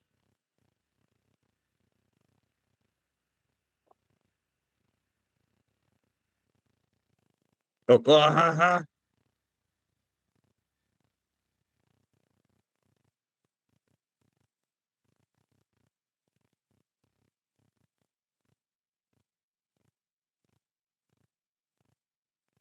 Yeah. I can't hear the video. You I don't can't know if hear that it? matters. Yeah. Oh, sorry. Let me Oh, see if yeah. I can do that. But yeah, you can see like his energy already. That's Bob Odenkirk. That's Bob Odenkirk Yeah. acting, and he only gets crazier and crazier. He like lets out all of his energy onto Howard Hamlin in that scene, and it's just insane to think that like when he entered Breaking Bad, you're like, Bob Odenkirk is in a serious TV show, like. Yeah. And now he never won an Emmy, but he was nominated for like 5 Emmys for acting in a dramatic series. Yeah. And I know it's like a travesty that he never won. For it. Mhm. Like that, but people are still complaining. Like, come on. Like he I think deserves it's something. I think part of it is the where he came from, and like Yeah. the fact that he literally does not have a background in like acting. He has a background in comedy. Yeah. And like Um, writing. Yeah, exactly. And then like because he was a good enough writer, he was able to write his own sketch show. And normally when you write your own sketch show, you also are in them. So like from there, and because Vince Gilligan liked Mr. Show, Hmm. and like saw that this guy could do serious things in these sketches, even though like Yeah. they weren't about serious things. You're still acting, you're still like portraying things. Hmm. And like maybe he had met him or something, but like clearly the dude just understands, if nothing else, he understands Jimmy McGill and Saul Goodman more than anybody else could have. Yeah. Yeah. Absolutely. And that's Like, so I much don't about think they like, would have done a spinoff without him. yeah. Oh, absolutely. And especially with like acting, I feel like so much of it is just about being able to like get in the mindset of that character. I think as long as you're able to do that, I think acting can be very like natural. Like it just if you're able to just do that. So I yeah. love he's so humble too, because he like I read a quote recently where he's like sometimes I'll read a Better Call Saul episode script and I'm like, they're trusting me to do this. Like I'm the guy from Mr. Show, and they're trusting me to like truly portray this moment, or to be like in frame for 5 minutes successfully acting, or like all these different things that he is turns out really, really good at. Like, Yeah, yeah. Like he has this just way about him that it never feels like he's acting. It's really like, I mean, Saul Goodman is just such a, and like Jimmy McGill, like just such a fleshed out, like he feels Mhm. real to me. Yeah. And you also like the way he uses his voice, because he does have a like signature voice. The way he in Breaking Bad, he's pretty one note. He's pretty much just like a scummy lawyer. In Yeah, Better Call Saul, like you get to see him be honest, and so you can tell pretty quickly like when he is lying, yes, and when he is being dishonest, and like you get to just know the inner workings of him in a way that like I don't think there was even like thoughts of in Breaking Bad, yeah, and could not have existed probably if it weren't for like everybody's understanding of the character, including Bob Odenkirk. So yeah, it's great though. It's great, yeah, and they give Jonathan Bates a ton of really fun stuff to do. There's so many. I mean, you've already seen quite a few of them. There's way more of the like drawn out scenes of him like setting up this thing or killing all these people, or yes, like like yeah, there's like 10-minute long scenes of like him doing very innocuous things mhm, to set up like a murder. yeah. And Mike, um I mean, Mike is such a great character too, oh especially yeah. with what they. I'm sure they get like maybe a little more into it in like later seasons of Better Call Saul, but I mean, it shows in the early seasons just like how he ended up like in Albuquerque and why he had to leave like Philly, and I mean, Mhm. it's such a every character exists in such this gray area that you just Oh can't yeah. decide. Oh yeah. Well, you can't you can object to what they do, but they show you so much of the character and so many things they do and so many different aspects of their life that you can object, but you need to understand first, and you Yeah. need to like empathize first, Hmm. um and then you can object in a way that's like, I hope I never get in this situation because I don't know if I would be any different, like Yeah. that sort of thing of um like empathizing over just like Hmm. self-aggrandizing, being like that's clearly wrong and everything, like Mike especially, and his whole backstory, and like the whole reason he's in Albuquerque, again, just like so many aspects of Better Call Saul, it's from a throw off line in Breaking Bad where they're like, oh, you're a Yes. former cop. Like Yeah. that's literally all they mention about Mike, the entire about his background, the entire series. And you Hmm. can assume that his son isn't around because he's like taking care of his granddaughter and everything. Hmm. Um, but they don't ever really discuss why or anything. Like, Yeah. so like everything is fleshed out Yeah. in ways that they probably didn't even consider. Like, and probably like Mhm. they didn't have the background of him being in Philly and his son like being connected with like corruption and everything. Yeah.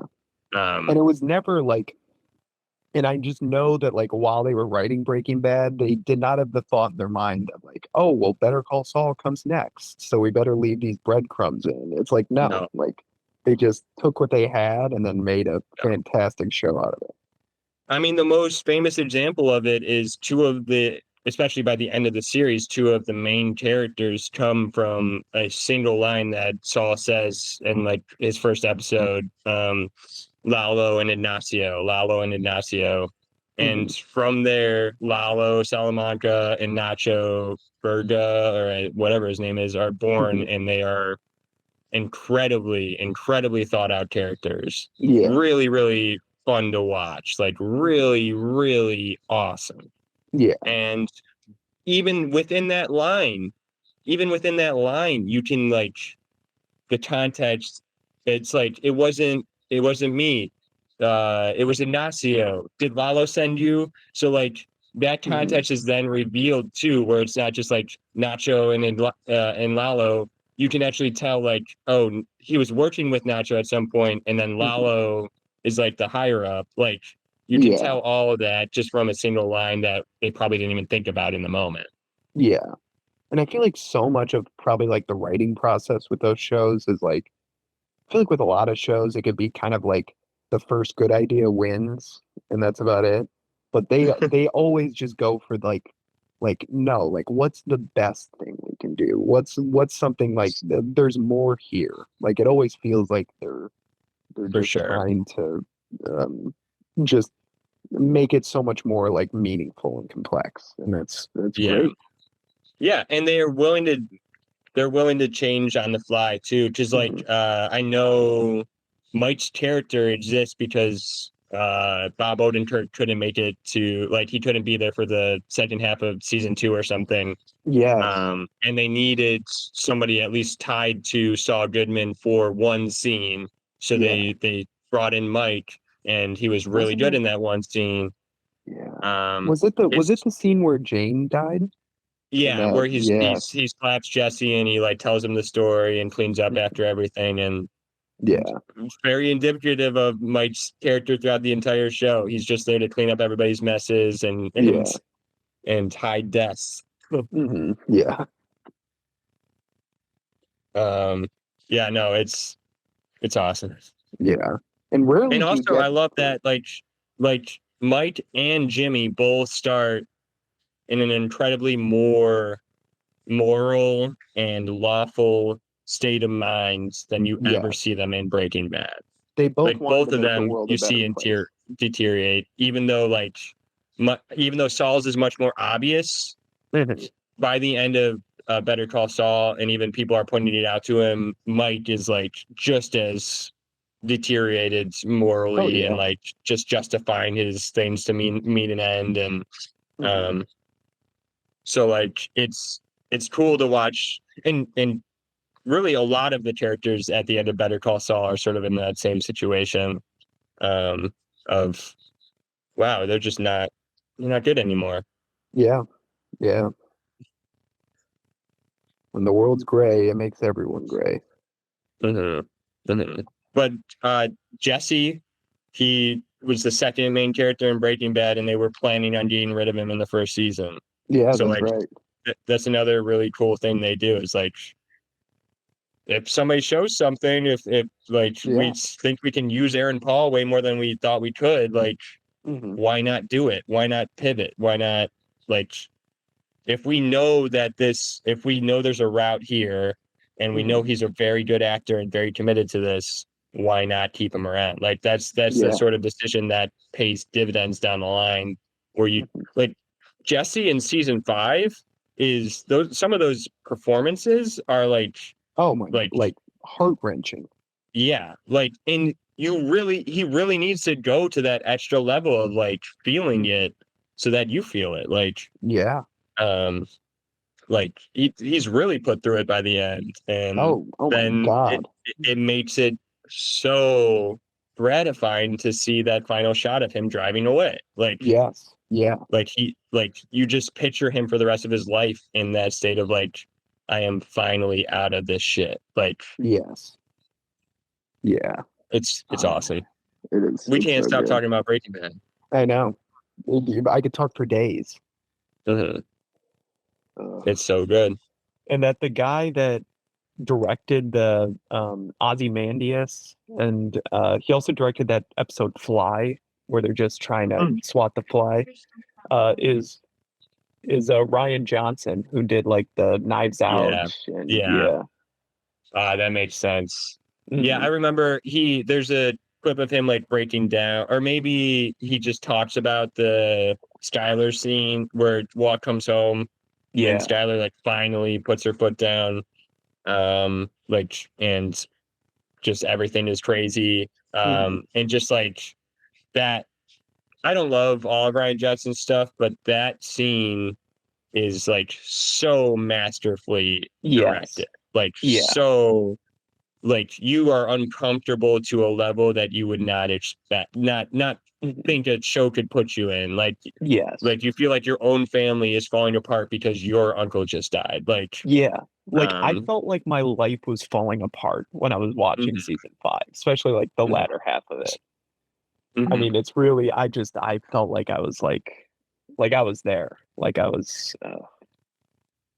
but mhm. and also like Anna Gunn, who plays Skylar, I haven't My seen God. her in anything else. And Oh my I'm like, God. why? Like that's like one of the best performances I've ever seen.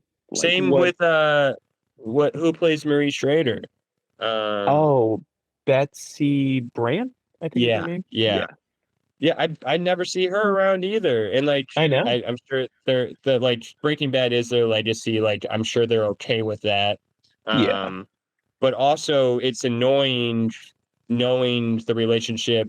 That's like the one really negative side to Breaking Bad is the relationship the audience had with Skylar during the actual show coming out. Yes. It's like Yeah. everybody was like, why is Skylar in the way? Why is Skylar trying to prevent this? Like they hated Yeah. Skylar Mhm. when the show constantly was trying to tell you like she is a housewife reacting to Mhm. her like normal husband Yeah. secretly being a meth dealer. Like Yeah. Like that's she was not doing something you can just react to. yeah. Like she was doing the right thing in the wrong tone, and everyone Mhm. hated her for it. Like it is Yeah. very like it's a fucked up aspect of like when that show was running, because I'm sure the writers were probably watching that in real time and going like, what the fuck? They probably Mhm. did not expect it, I would imagine. No. But No, and it's and I mean towards the end you like you really do stop justifying Walt's actions but like if you rewatch it, I think by the time Jane dies, I yeah, think you're like, oh, Walt is really starting yeah, to be okay with like very messed up things yes. to like further his situation and better his situation. Um, so it's funny that people like for the entire run of the show were like on his side. I know. Like Skylar's the bad guy. Yeah. If He just Skylar was just won't. in on it and embraced it, they would make so much money. Yeah. Which, by the way, like she did for a little bit, and then it didn't Hmm. work out. So After being forced into it. And yes, then like every part of her reactions to things, especially on rewatches, makes like all the sense in the world. Like yes, absolutely. every part of her, like first not wanting to reveal everything to her DEA brother-in-law and Hmm. like like r- clearly being very upset and this is a divorce level thing and Hmm. like you should go to prison level thing, but like she does not want the embarrassment, and then that slowly stems into like, oh, he's like he is doing this, he's like the Yeah. money is good, I can help Hmm. to like everything makes sense because it's like she makes the decision to not tell Hank and not tell the police, and from there she has to navigate this world with him and Yeah. slowly be corrupted as well. Hmm. And that's what another thing in Ozymandias that is so awesome is that first call, because Walt has Yes. deteriorated so much, that phone call Hmm. um uh like after he has left and everything, Hmm. um and he is Walt. He is being Walt. He is talking to her like he has talked to her so many different times, Yes. but he knows he is getting her out of all the trouble in the world. Yes. Yeah. And it's like a beautiful, like weird amalgamation of like he does believe these things, or at least a part of him did at some point. Like Hmm. he was forcing her into plenty of very terrible situations and everything. So like Hmm. he like by the end of that and that call especially, like it's so cool because on the first time I watched it, I didn't even realize that he wasn't that there was a second layer to that. Like Yeah, like you just I think thought like, oh, he's just being mean to Skylar again. yeah, I kind of thought that they like kind of lost all nuance by that point. Where I'm like, damn, they really turned him into just like the worst guy imaginable. But Oh I yeah. mean, but once you see like what the actual meaning of that call is, and like with a rewatch, like Bryan Cranston's performance during that Oh my scene is like god. unreal.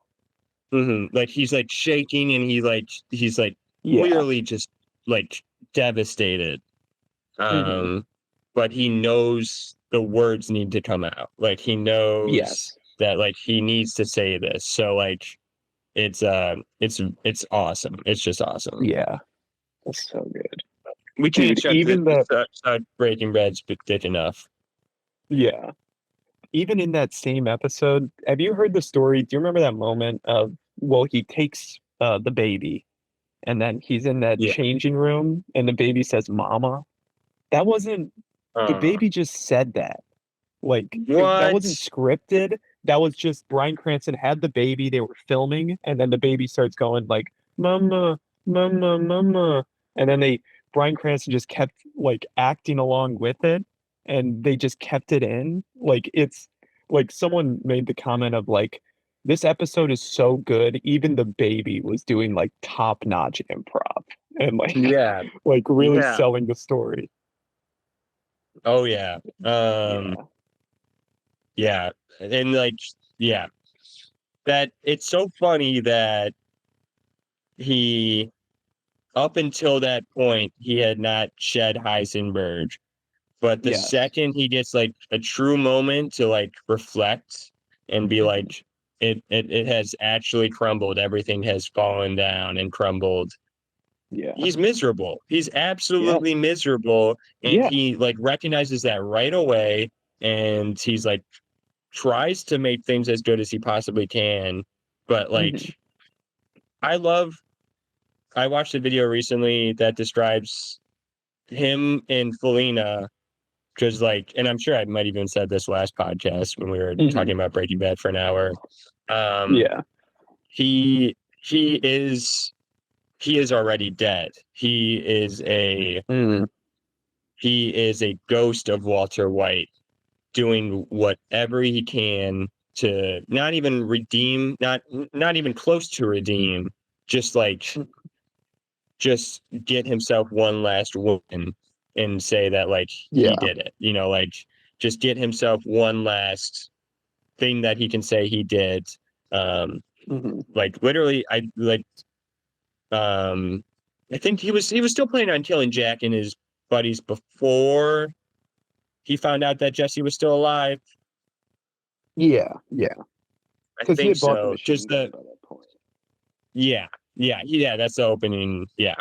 Because that was the whole thing where like where they're were they saying I forget exactly why if Walt asked them to bring Jesse up or the gang just brought Jesse up and Walt was like, oh shit, no, like I gotta tackle um, Jesse now in order to yeah. No. So he brings up Jesse and then he says like, oh, now you're partners with Jesse, and so Uncle Jack is like. He like basically his pride is like I need to show you the condition this man is in to show you he's not my yeah, partner, like he is safe. um and then yeah, and then I think that was intentional by Walt trying to like Mhm. get him out there or get to see Jesse or even just make sure he wasn't going to be there or whatever.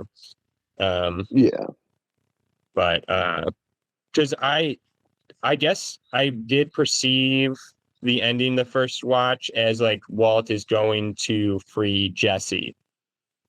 But yeah, Walt doesn't fully understand the nature of what's going on until he's there.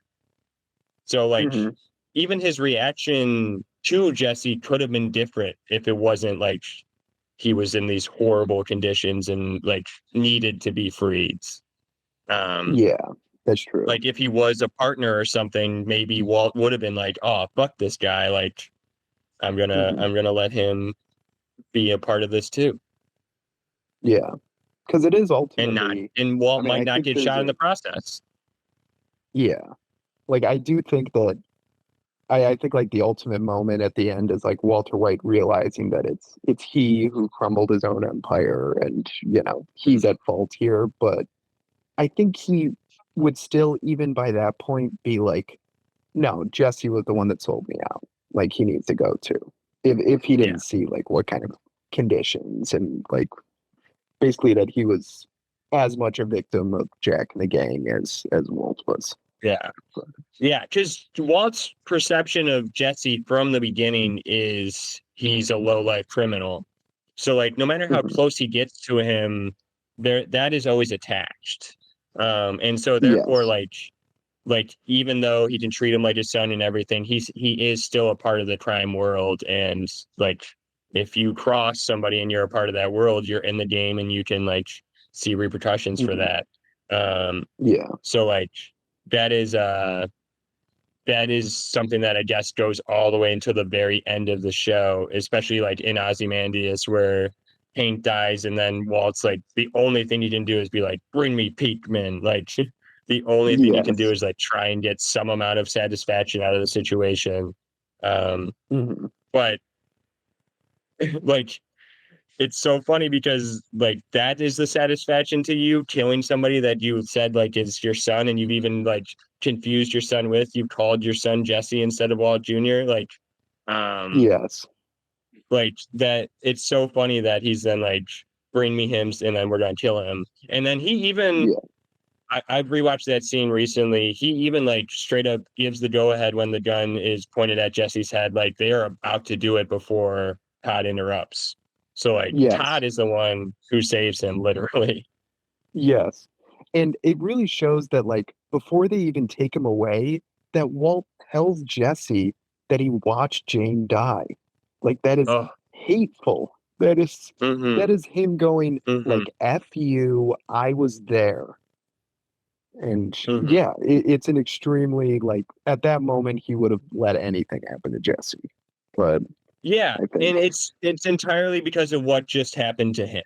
It's entirely because yes. like he needs to take control of the situation and he needs to be able to inflict what just happened to him on um and so that's Yeah. that's that's how we get like beautiful moments like, Yeah. oh, and then oh, I'm sure I thought it was horrible whenever I saw it the first time, but like the whenever I watched that scene the most recently, the thing that's really been sticking with me is like Jesse being dragged away after the fact and him slowly realizing like what's happening, and him like I'm about to be a slave. Like literally you can see him Yeah. like, and he's just being like carried against his will, and he's just like, no, no, no, like just Yes. like getting louder and escalating. It's just like it's heart wrenching to listen to that dude scream. Yeah, it really is. Oh my God. I mean, I just think of the reaction to him seeing Andrea die is like so Yeah, that's goddamn her name. real. Yeah, Andrea. I looked it up. But yeah, it was yeah, that is Hmm. And he tough. had a thing in his mouth, and he like was tied up and everything. Like he had to do whatever with very limited like physical movement and physical parameters. He still had to embody a Yeah. world shattering. Yeah. And he does. He does. Can you even imagine like just staring out a blank like car window, like not looking at anything and having to like process the death of the person you love most? Like that is Yeah. like an No. insane skill to have. Hmm. Yeah. No. Yeah. And like being gagged, and you can still like hear every amount of like pain and Yeah. like just all the pain in his screams, and like it's muffled and it's gross, and it's Yeah. like it's just so visceral. Like it's just Yes. so there's blood on the window, and like Mhm. it's just Yeah. it's Uh, crazy. And why did they do that? Because he escaped, right? yeah. Yeah, that's right. So they try to teach a lesson about not escaping anymore. Yeah. Oh my And God, Todd. even going back to Todd going, it's not personal. Like it's not like he's like menacing about it. He's just like, oh yeah, sorry about this. and then just does Yeah, it. and the way he does it with Andrea is horrible and like very, Yeah, very behind the like back. yeah, and just like, oh yeah, I got your friend Jesse in the car. Go wave to him. Like Yeah, so fucked up. Like he yeah. he cares nothing about what other people feel for each other. Like he No. really could give a shit about these people. Yeah. And like the show goes to great lengths to show you that. Yes. Yeah. It's man. It's the best, in my opinion. It is It just is. the best. And there are so many moments that are like incredibly hard to watch. Yes. And I know, like yeah, because I told my mom that it is like it's the best show I've ever watched, but I also, in the same sentence, I'm like, you should not watch it. It will it'll leave you down for a while. It's my mom just she hasn't watched more than the first season, but she did like the first season. oh, Uh, because the first and season is, I mean, it gets brutal. The first season. Oh yeah. So Oh yeah. I mean, like within the first few episodes, there's a body dissolving in the bathtub, and then it dissolves the Yeah. bathtub, and like yeah, so many very fucked up. Like the first episode is like with the trying to kill people by like pouring that thing in the stove, and then like the Yeah. gunshots out the door while he's like, it's all just so I don't know, hard to watch yeah, in a good it way. really is. Mhm. Yeah. It challenges you. It challenges you to keep watching it. Yes, absolutely. It's I gotta get on Better Call Saul though. I gotta finish. Oh yeah, dude. Oh yeah. Like it's not all, and I'm sure like it maybe that take is out there that it is like to the same level of Breaking Bad. It's definitely not. But the sixth season and the fifth, like the lead up into the sixth season, there's a reason like people were they were clamoring for the sixth season for like 2 years after COVID and everything. Yeah. Because like the lead up to it and then everything that actually ends up happening, like it's fucking insanely great. Yeah. Yeah. All right. I honestly might I might head out. I got work All right, tomorrow so we're not morning, even going to so- talk about Hard Knocks. All right, I love it. We could briefly mention it. It was No, it's all good. It's all good. Yeah. It was I still gotta post all that stuff. I still gotta post everything. yeah.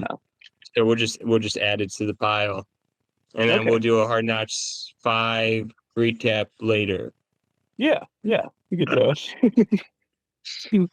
We're really capitalizing on all this Hard Knocks hype I know. now that Yeah. the Hard NFL Knocks season hype has started and nobody's thinking about it anymore. Yeah.